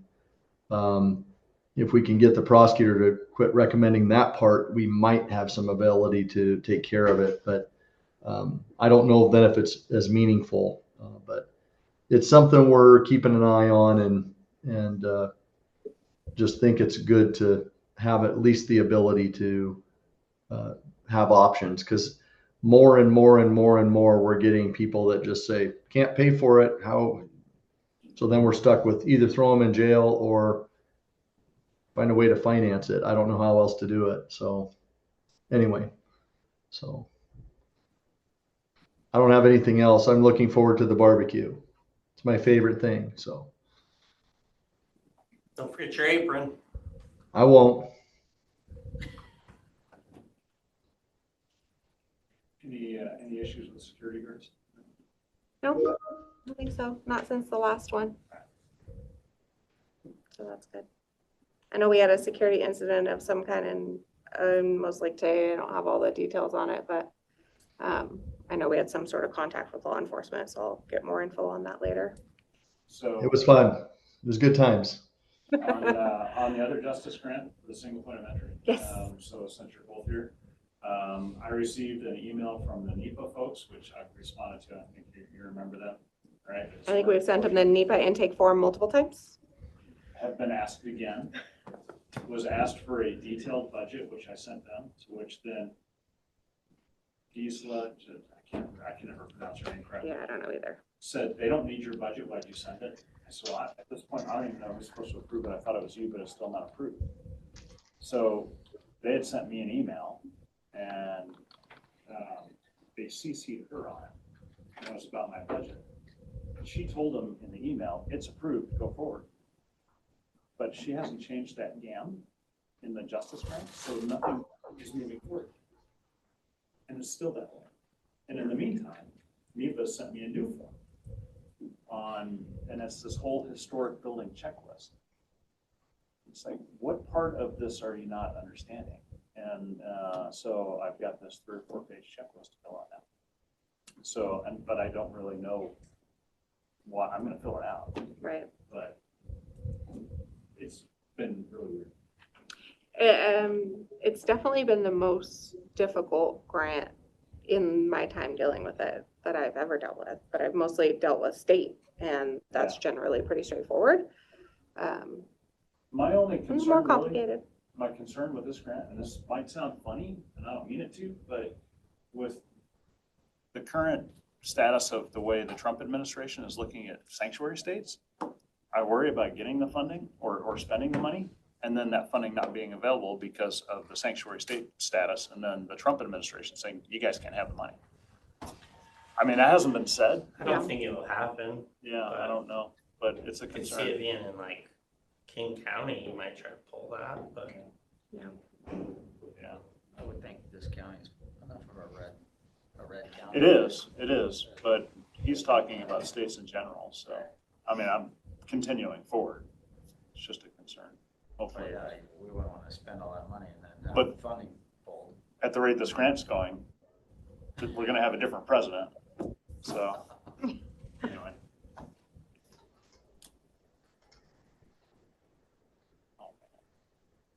Here comes fun. Just remember how fun it is. I have 2 more minutes. I have a Tyler Tech meeting. Just kidding.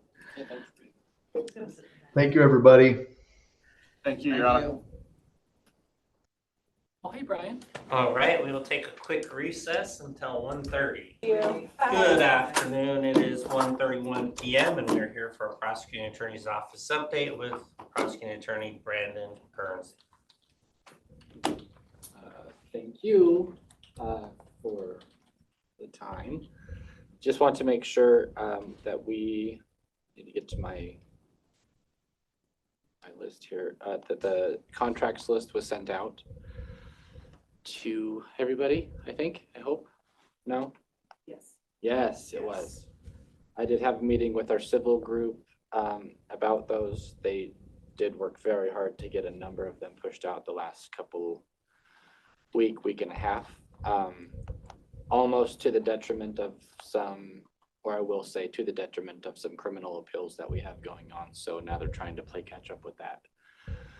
On the brighter news of things, we do have Trevor Bevere starting on Monday. Super excited for that. He is, we met as a civil unit on Monday to go over restructuring the departments that he'll be taking over, projects he'll be jumping in on, and looped in the new legal assistant for the department to make sure that she can manage all 3 of them at the same time, given everything that's kind of up in the air. As for the criminal division, Ms. Biddle has been great in stepping in and helping kind of reorganize, restructure, and increase the morale that was much needed. I think that we have been back-to-back jury trials for the last 3 weeks now, which is both good and exhausting. So on some level, the morale is boosting, but the exhaustion level is also boosting because jury trials are never an easy thing. We are hopeful that that will kind of slow down a little bit, but we also have a number of murder trials that are kind of slated coming up, and we've divvied up those amongst Carly and myself mostly. We left a few of them with the other DPAs just to kind of lessen their load a little bit, because those are the trials that take the most time to kind of prepare for. With that said, I am actually kind of excited for the direction that the office is going, even though we are, I don't know. I guess what I'll say is change takes time. Unfortunately, it's taking more time than I was hoping it was going to, but with change comes different kind of questions and how things are going to work. And it seems like everything that is changed, 4 other problems pop up of like, oh, that's not something that we considered. And so luckily, Ms. Biddle and I not only have been colleagues professionally for the last 7 years, but we're also pretty close friends. So it's a very good working relationship that we have moving forward there. I do have a special sentencing on a murder trial that we got a conviction on a couple of weeks ago. So I do got to jump out because I've got some family members of a victim showing up and I need to discuss with them some things. But as far as what the prosecutor's office can do for the board, is there anything specific that you're still waiting on our office outstanding wise? I did the opioid settlement, and then I noticed that there was an email regarding some comments made by Ms. Kaler about the Blake agreement things on September the 11th. I don't know if you want any more direction from that on her for that portion of it, or where that stands with you all, and what specific I need to jump in and do anything if I do, because I did handle the Blake stuff for a while. Caitlin, do you recall that by chance? Are you talking about the contract with district court? And that Carrie was working on? Yeah. Yes, I believe that Rebecca had replied and just said that it was the same verbiage that had been in previous contracts. I believe it was the one where AOC could change. Wait. Carrie is on now too. Maybe Carrie can. I can, yeah, go ahead. I know that you have to. No, it's fine. I've got a couple minutes. Carrie, do you need any more assistance with that Blake agreement, or we're good to go? So Ms. Biddle, sorry, Ms. Kaler on Monday emailed that that the Blake contract was on for consent, and that she previously responded on September the 11th with the following. The contract has language in it that allows the AOC to unilaterally change how much the county would be reimbursed. It is up to the county to decide whether they are okay with, I think this is a misspelling, but with that or not, and and if we would like to negotiate with AOC about how they do that. And I think we're waiting for a response on that. Yeah. Carrie, I see you up on there now. Do you have any input on that? Yeah, that is what Rebecca had emailed myself also. Kim Allen was the one that had concern about it, but when I listened to her update last week, she basically said whatever the prosecutors wanted to go with. The amount is only $10,000, and basically the reason they set it at $10,000 is because that is all the county, the prosecutor's office and the clerk's office was reimbursed from last year. And I track the amounts that are being reimbursed. So, once we get to that, close to that 10,000, then I would notify both the prosecutor's office and the clerk's office that this is what we have, left. But I believe in the contract, it also stated that AOC would notify the counties by May of 2026 if there was going to be any reallocation of funding. So we would still get notified if, ahead of time, if we haven't spent the funding before then. So just so I can go back with a clearer answer. Is it something that you would like preferred language on our part that we prefer more, or just what do you need our office to do at this point, I guess is a better question. I'm okay with it because the language in this contract is the same as the last contract. They just kind of rearranged the contract a little bit. Kim Allen was the one that was concerned about it. And that's why I had initially reached out to her, you know, with the contract to see if she was okay with it. And then she brought Rebecca in because of the unilateral amendment to the agreement part. I think I'll go talk to Kim Allen. Does that work? Okay. Yeah, that's fine. Yeah, perfect. So can you give me a week for that? That's fine for me. Okay, good. Look how easy that was. The only other thing was sheriff's office came in, questioned us about RV towing and wanted to get a legal opinion. Towing what? Towing RVs. Oh, RVs.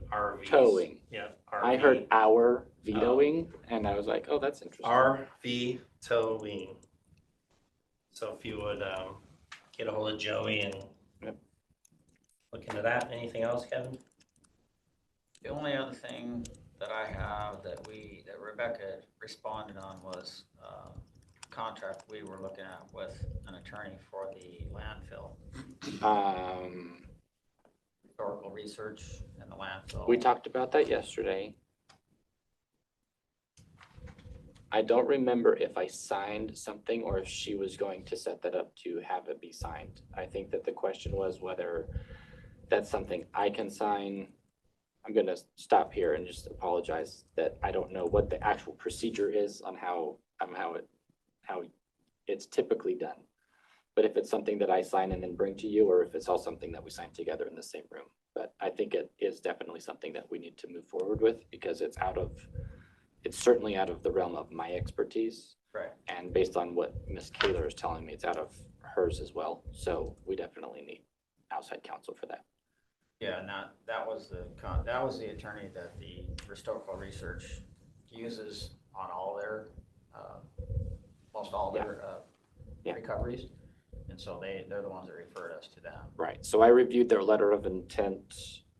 It was either yesterday or the day before. And then Rebecca and I spoke about it for about a half an hour yesterday. Okay. So I think that it's moving forward. I'll just follow up with her on what actual documents come we back need. to us Yep. for signatures. Cool.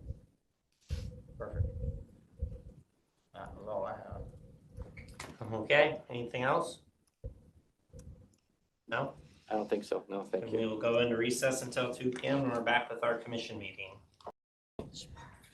Good afternoon, it is 2 p.m. and we are going into our weekly commission meeting. I will now call the meeting to order and begin with an open forum for public input, 3 minutes per person, 15-minute time limit. Do we have any members of the public with public comment today? No? No? Okay, Barbara, we have one call-in user, which is Carrie Stockton. She has no comment today. Well then, I will entertain a motion to approve the agenda as presented. I move that we approve the agenda as presented. A second. Motion and a second. Any discussion? All those in favor say aye. Aye. Aye. Aye. There she is. Motion passes to approve the agenda as presented. Is there any correspondence, emails, letters of support that need our response or attention? I do not have any. All right, commissioners, do we have any correspondence that need our attention? I think I've taken care of all the ones that I have. And Caitlin is working on the WDFW meeting time. Cindy, do you have any? No, I think Kevin is talking about the same one. I've been kind of looped in, so I think we're good. All right, so we'll move on to the commissioners roundtable. Do we have any items for roundtable today? I do not. Blair? No? All right, well, we're fine. Let's check the agenda items. We had number 8. If we were good with 21, 22, I'm fine with them. Yeah, Number 4 also is one for yeah, if discussion. we're good on the insurance premium or not. Did not bring that up during Public Works update. I guess I would say, do we want to hold 1 week to give Public Works that opportunity to know that's possibly coming? Is that gonna be a problem? I don't know. I can talk to Shane and let him know, but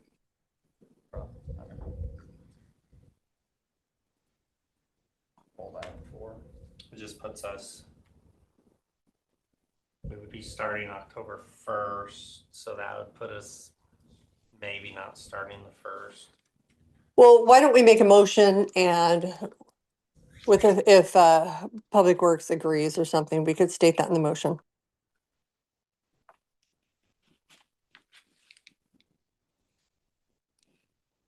Okay. Which they should agree because they are the reason we are needing additional insurance. So I think they'll be fine with it. They also have voiced concern though on their budgeting and not knowing where they're at and not being able to access some of their budgets, so just trying to be aware of that also. Okay, well then if there's nothing else on this consent agenda, I'll entertain a motion. I'll make a motion that we accept the agenda items 1 through 30, removing item number 8.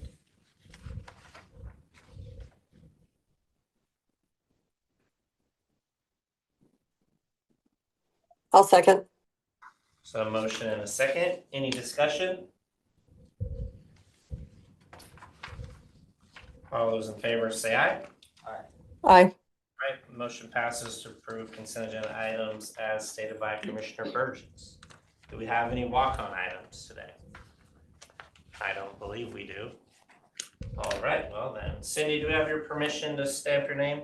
Yes, please stamp my name. Okay, and just a reminder for you, we do have the 2:30 open record public hearing, and then I believe we also have a 3:30. Thank you.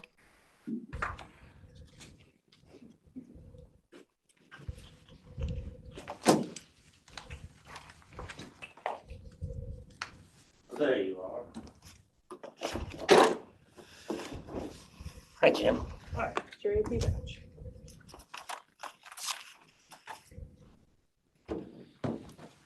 Jim, I need a teaching moment. Minutes for 8:25. Okay, so the development agreement, why do you call it a development? because it's an agreement between the county and the developer. And in this case, is also with the landowner. So they're typically Minutes for the week of September 1st. typically they're used for like major plats. But its actual formal title is a development agreement. It is Excess liability insurance. yes.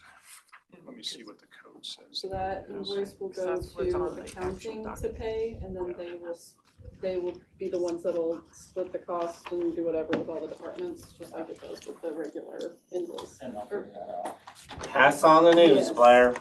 This is the resolution annexing certain properties into Grant County Fire District 6.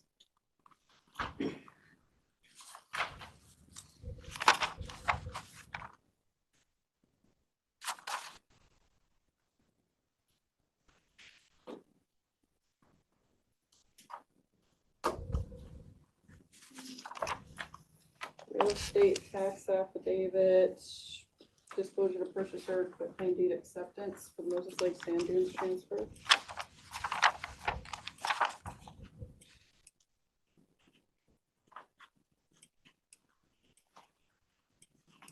The 0.5 is hard to sign your name. So it's like stuff on the paper. Maybe you just need to use it more. Roll it down. Hmm? Roll it down. Yeah. Break it in. And then it'll run out of ink.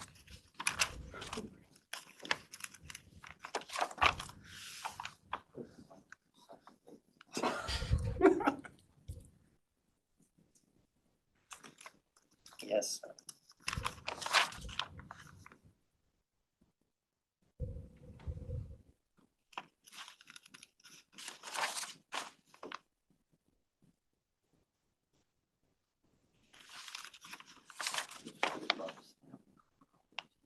Well, that stamp's too big. We're taking the whole thing. You need the 0.5 pen, you get the type. Is that what it is? Yeah.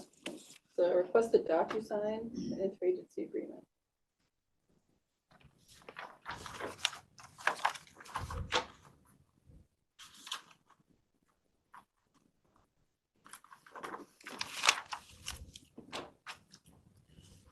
This is a professional services agreement with J-Ray.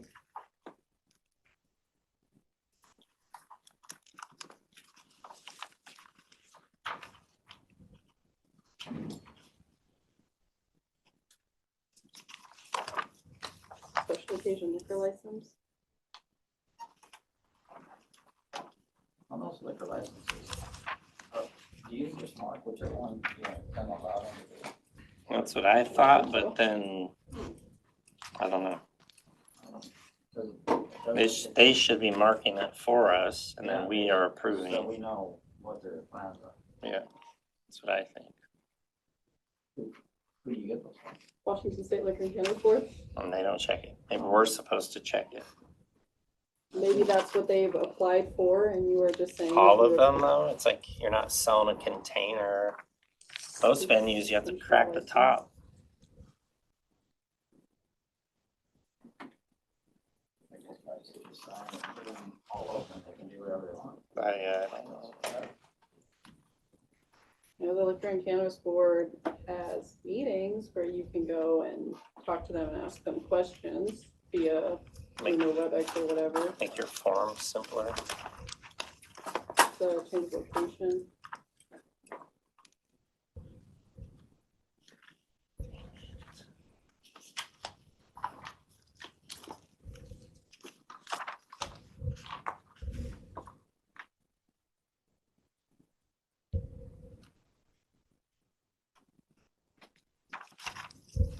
Reimbursement request from New Hope.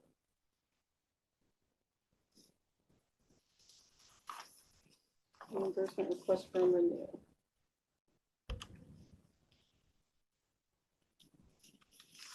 The extension to the ordinance moratorium.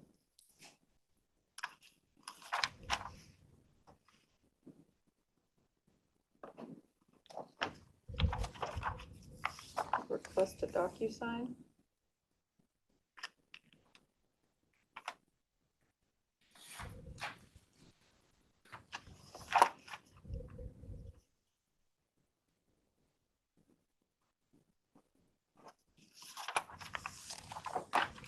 Request for Kevin Schmidt to sign. It's another request for Kevin Schmidt to sign.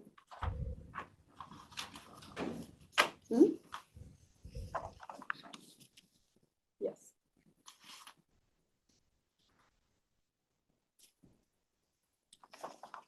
So request for Swahale to sign.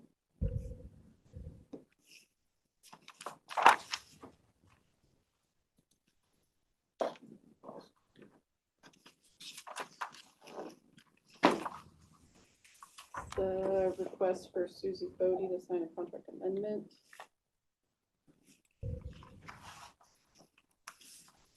Request for Susie to sign an interagency agreement with Department of Commerce.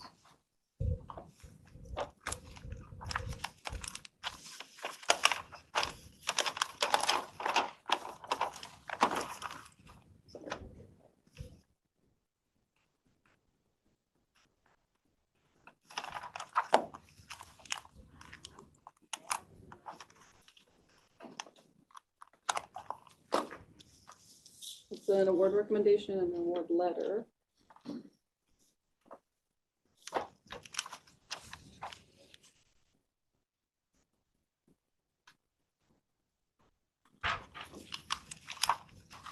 letter of support to the city of Moses Lake.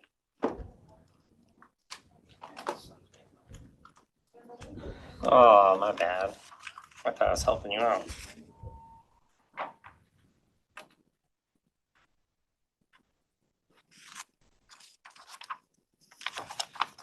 Agreement between Renew and the Base Crew LLC.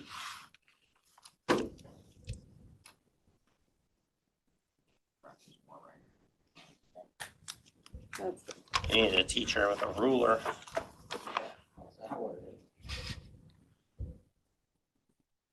My teachers had to switch.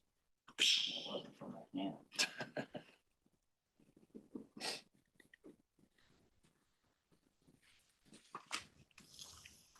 agreement with Renew and Capital Industrial.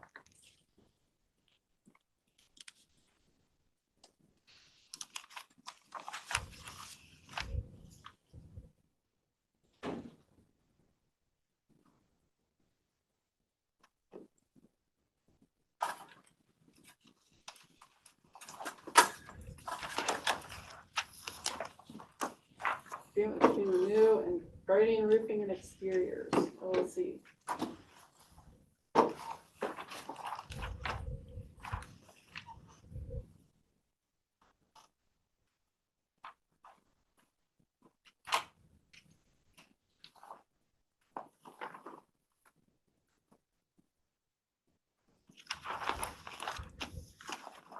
Out-of-state travel request, the sheriff and the undersheriff.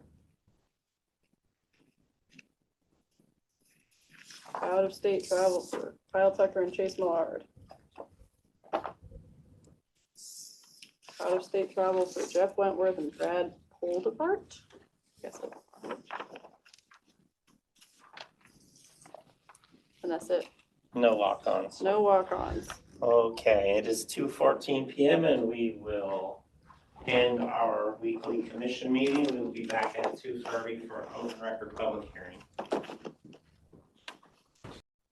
Good afternoon. It is Tuesday, September 23rd at 2:30 p.m. and we are here for an open record public hearing for ordinance amending Grant County Code 11.04 for speed limits. This is a continued hearing from August 26, 2025, in which we did close the public comment portion of the hearing at that time. We do have Catherine Brenn with us today. Do you want to give a quick overview of this hearing and then we can move forward? So basically, once a year, we're able to change speed limits in the county. So we have quite a long list of different roads that have been proposed to change the speed limits. And we had some discussion on the first part of the hearing. And we did look into those and did some speed studies, additional speed studies to try and see what made sense and what didn't. And so we now have the updated list with all of those roads. Commissioner Burgess, did you have any questions based on the additional meetings we had about that? No, I'm good. Commissioner Carter, any questions or comments? No additional, thank you. All right, well then, since public comment portion is closed, I'll entertain a motion for this.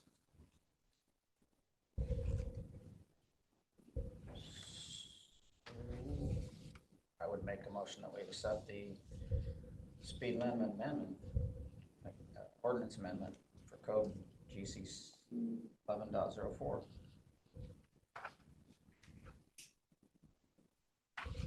I'll second. We have a motion and a second. Any discussion? All those in favor say aye. Aye. Aye. Motion passes to approve the amended ordinance for GC 11.04 speed limits as said by Commissioner Burgess. Thank you. This concludes our public hearing. Good afternoon. It is Tuesday, September 23rd, 2025, 3:30 p.m. and we are here for an open record public hearing to consider the approval of a development agreement between SR Quincy Valley LLC and Bill and Deb Seavercrop LLC and Grant County. To give us an overview and presentation, we have Development Services Director, Jim Anderson Cook with us. Thank you, Chairman Jones, Commissioner Burgess. So before you is a development agreement between Grant County, the project property owners, Seaver Crop entities, and SR Quincy Valley LLC, in this case, the developer for Quincy Valley Solar. It implements the approval of a large-scale photovoltaic solar generating facility producing up to 130 megawatts of alternating current and a future battery energy storage system, commonly known to as a BESS, covering over 1,773 acres. The agreement is authorized under RCW 3670B 170 and Grant County Unified Development Code, Chapter 2528. It incorporates all findings and conditions of a hearings examiner approval, CUP 240001. Today's hearing was publicly noticed on September 8th, 2025. The project, including a future battery energy storage system, vests to county codes and regulations in effect as of January the 2nd, 2024. Changes to future county ordinances generally do not apply, with certain exemptions such as fees, state and federal mandates, public, health, and safety codes. Development standards and waivers waives internal parcel line setbacks within the project, but maintains standard setbacks along the project's external boundaries. It does require all stormwater access and engineering improvements per adopted standards. The developer must pay a shrub step compensatory mitigation fee in the amount of $2,985,184.70 for habitat loss before mechanical permits are issued. A detailed decommissioning plan is required and is attached to the development agreement.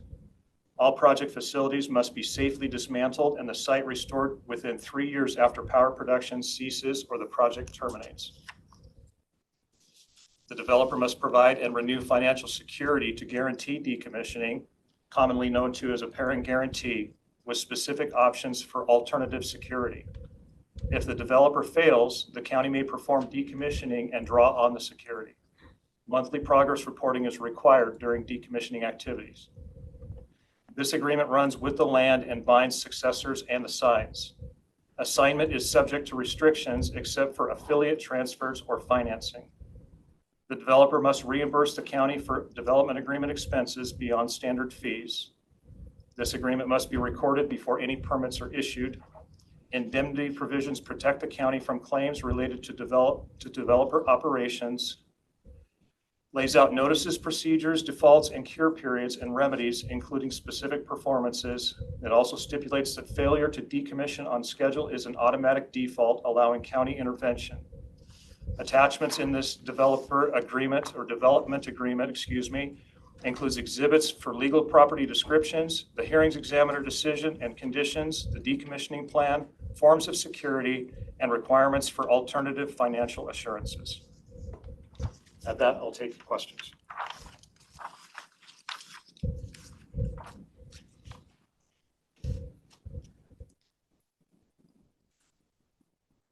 Yeah, I don't have many questions on this one. You kind of hit the main questions that I had, and we've gone over this a little bit. Yeah, we've had a lot of discussions about this one. I would take questions from the public.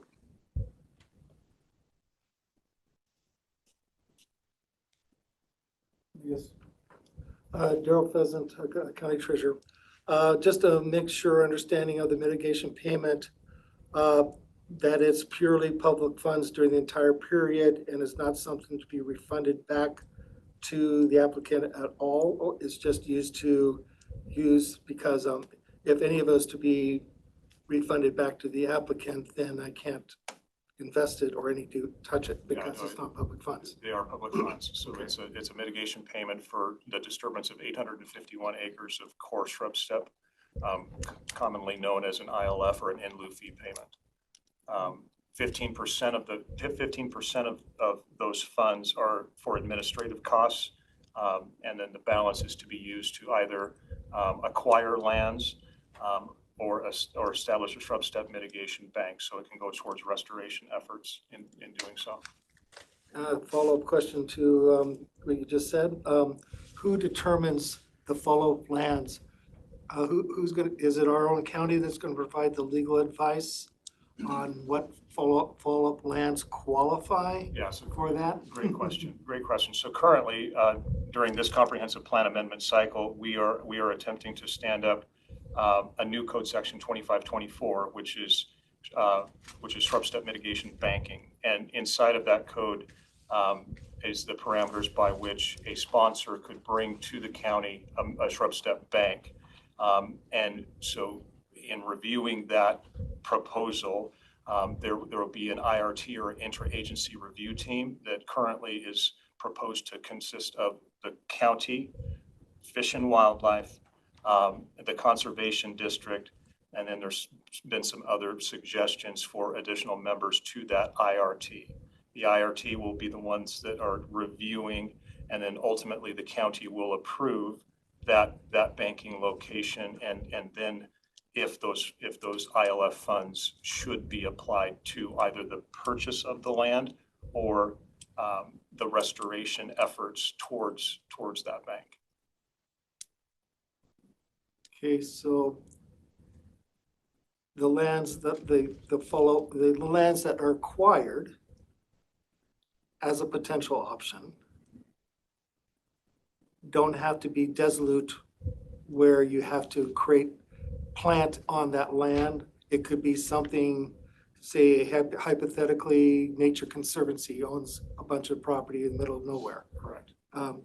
If you bought hypothetically some land from them that was already in the condition, are you really adding more to the system, or is that still allowable? So think of it this way. So think of it as lands that are currently in CRP that could be owned by any bank sponsor, any member of the public. These funds can be used towards restoration efforts and or conversion efforts, or efforts to convert CRP lands into core shrub steps, creating net ecological gain is the goal. So it's not to necessarily own lands, the county to own lands, but it would be to create additional shrub step habitat. Or create additional limits to someone's ownership of the property, what they can use the property for. Not necessarily what they can use it for, because there would be a conservation easement placed on the land. So there would be limitations on what they could use it for, but it would be to increase the ecological functions and values of the land that is currently degraded. And last question. Are any of these lands currently, I think some of these lands are currently in current use, open space? Yes. There's a new law passed this year with these, that made it sound, wasn't there a law passed this year where it made it sound like they could stay in the program? Has to be agrivoltaic. It's my understanding this is photovoltaic. Well, yeah, I just didn't know if this would be one of those situations or if that acreage would have to come out of current use open space program. Okay. I think I've asked questions. Thanks, Joe.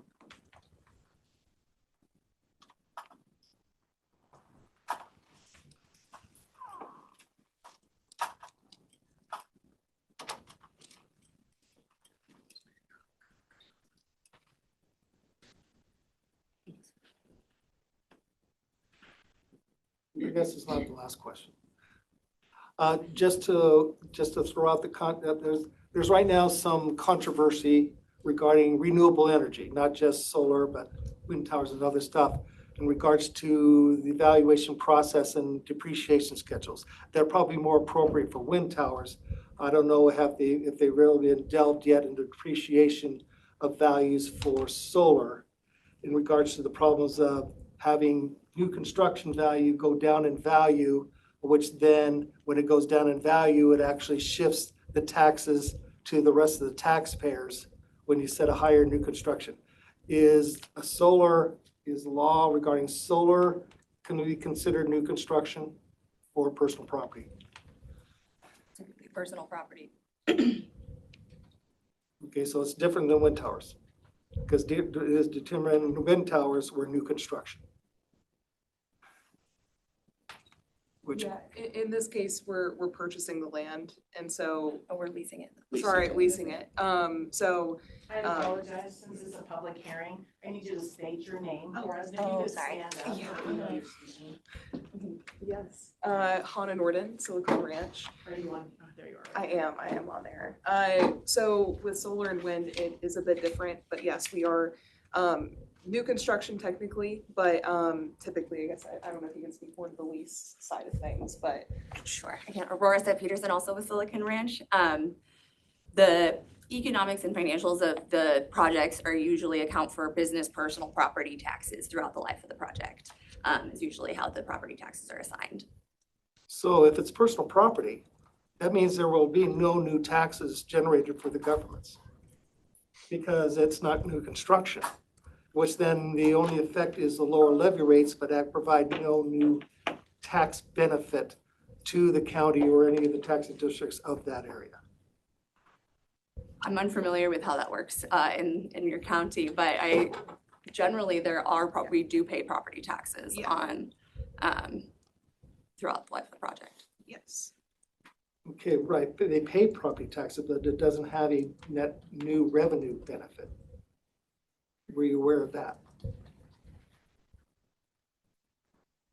So are you saying that the project's not generating revenue? Not generating new revenue because levy rates would go down for all the rest of the taxing districts with the new value and not be new revenues that would be part of the increase in revenues for any of the taxing districts. Because I thought this was going to be new construction, so now it's actually doesn't have a great impact to our bottom line except for potentially sales tax. I again can't speak to the tax structure within your county, and I'm unfamiliar with that as well. But taking aside the taxes, it does add value to your county in a way as well, with solar being another form of energy to bring to your portfolio, a cheaper form of energy. So that being one piece as well, but happy to have that conversation further. Okay. So I just wanted to make sure it doesn't sound like it's going to provide new property tax revenues as an increase in the county's current expense fund for the benefit of this project. Yeah, and there has been legislation floated last year during session that was unsuccessful that I'm sure will. And I am working as part of that legislation to change the taxation for renewable energy projects to out of the property tax system because of this negative, not this non-benefit. Likely will go to a nameplate rating type of a system, I would Maybe imagine. a leasehold type PILT payment instead. That is a concept I'm pushing.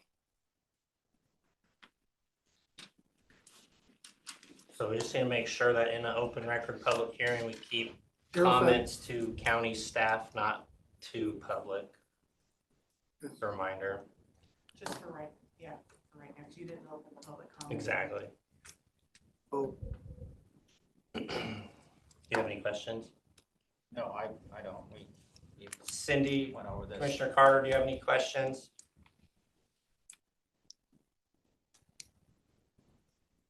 I have no questions. Thank you. Does any county staff have any questions or comments?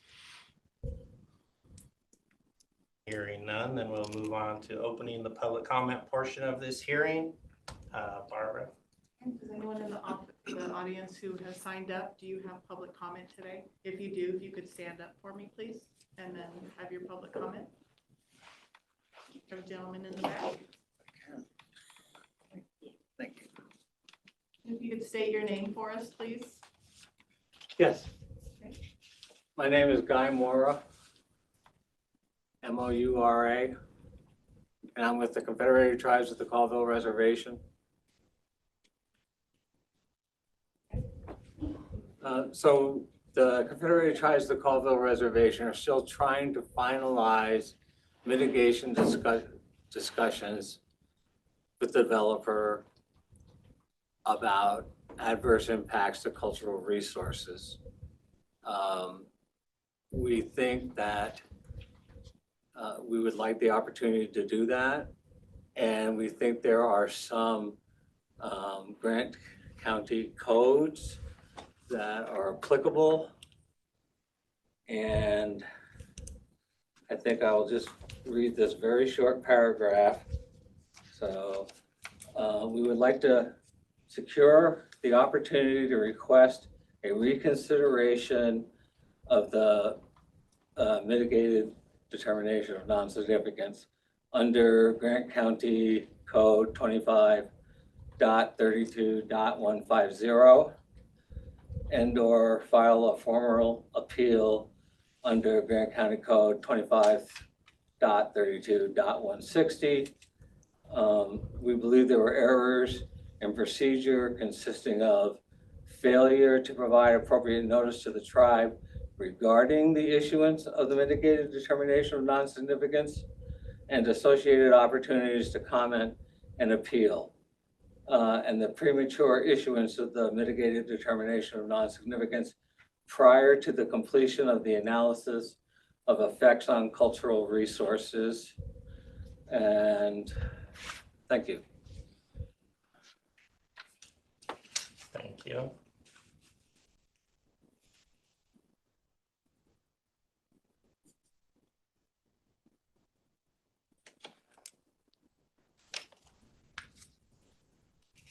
Does anyone else in the audience have public comment?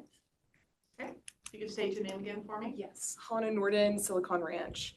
Want to mention that we want to be as respectful as possible to the site and the Colville tribe, and have offered opportunities to discuss this in the past and have this conversation, knowing that it is so important to them. Knowing that as well, we've taken extra steps to make sure that we take extra care to the site, especially.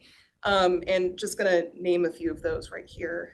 One is we will have archaeologists on site for all 35 weeks of ground disturbance. There will be a 30-meter buffer area of the cultural resource in question that's staked, and I believe it is currently staked. And on top of that, having a bumper cable placed around it a further 150 feet from that buffer. All crews coming on site will be briefed prior and told where the cultural resources are located, and will receive an inadvertent discovery plan briefing in the case that anything is discovered additionally. And we have an inadvertent discovery plan, of course, already, and should anything be discovered, a plan is already there to kind of deal with that. So we want to be as respectful as possible and have opened up that conversation in the past, and would love to continue having that conversation as well. And on top of that, I believe in the development agreement, we have stated that, we want to be able to take care of the tribe in case they want to come and visit the site as well. Yeah, happy to answer any questions regarding that.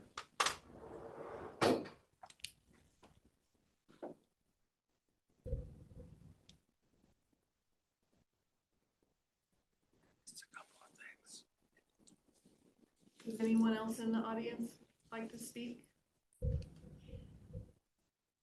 Okay, if not, we do, sir, we have quite a few call-in users. Yes, you do. Okay. I see one is just a listener unit. Ahmad Wali, is he a staff member? Okay. Who's staff? So we have, the first one is Cami. I'm gonna unmute you and allow you to speak. Cami, do you have any comment today?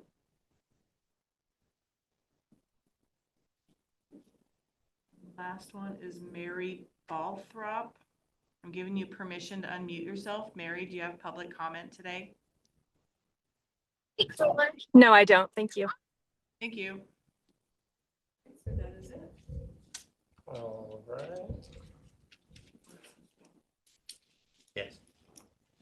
Do we have any public questions we want to ask prior to closing the public comment portion? I don't have any questions. Cindy, do you have any public questions? I do not. Thank you.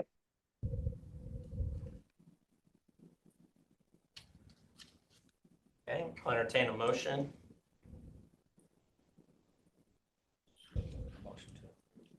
To close public comment portion.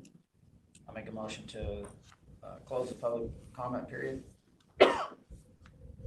I'll second. Been a motion and a second. Any discussion? All those in favor say aye. Aye. Aye. Aye. Motion passes to close the public comment portion of this hearing. Commissioners, do you have any questions for county staff at this time? I just want to make sure that we did go through the process and make public comment like we were supposed to.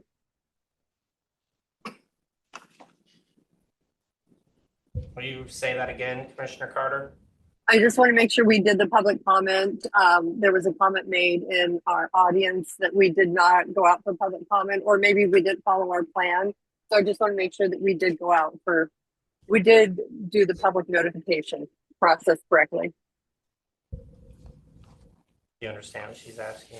I think that she's addressing the tribes. Yeah, she's addressing Colville's concern and the code section that 2532-150 and 2532-160 is an appeal of the hearings examiner decision, which has to come in within 14 days of his decision.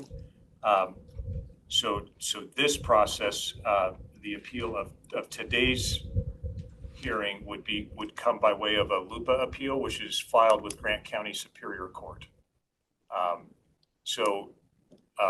Whether or not the notification occurred correctly or incorrectly would be determined during that appeal.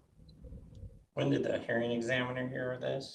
August 26th of 2024. Oh, okay. If I don't want to get that wrong.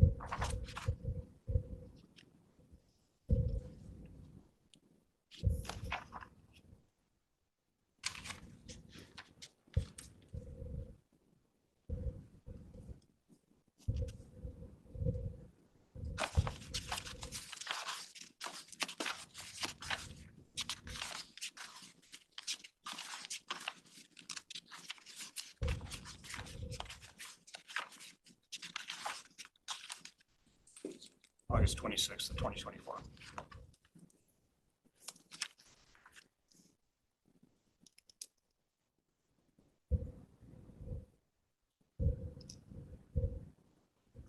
You have any further questions, Commissioner Carter? No, thank you, Jim, for your input on that. Greatly appreciated.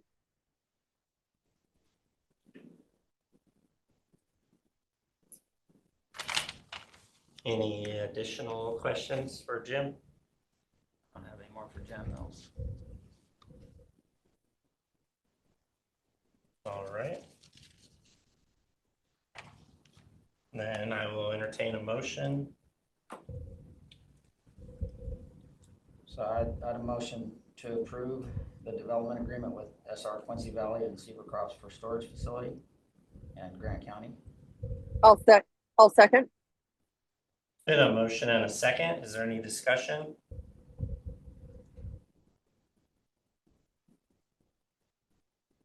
Hearing none. All those in favor say aye. Aye. Aye. Aye. Motion passes to approve the development agreement between SR Quincy Valley LLC and Bill and Deb Seavercrop LLC and Grant County. And thank you. This concludes our public hearing today. Thank you. Yes, it is 3:54 p.m. and we will be closing our session for today.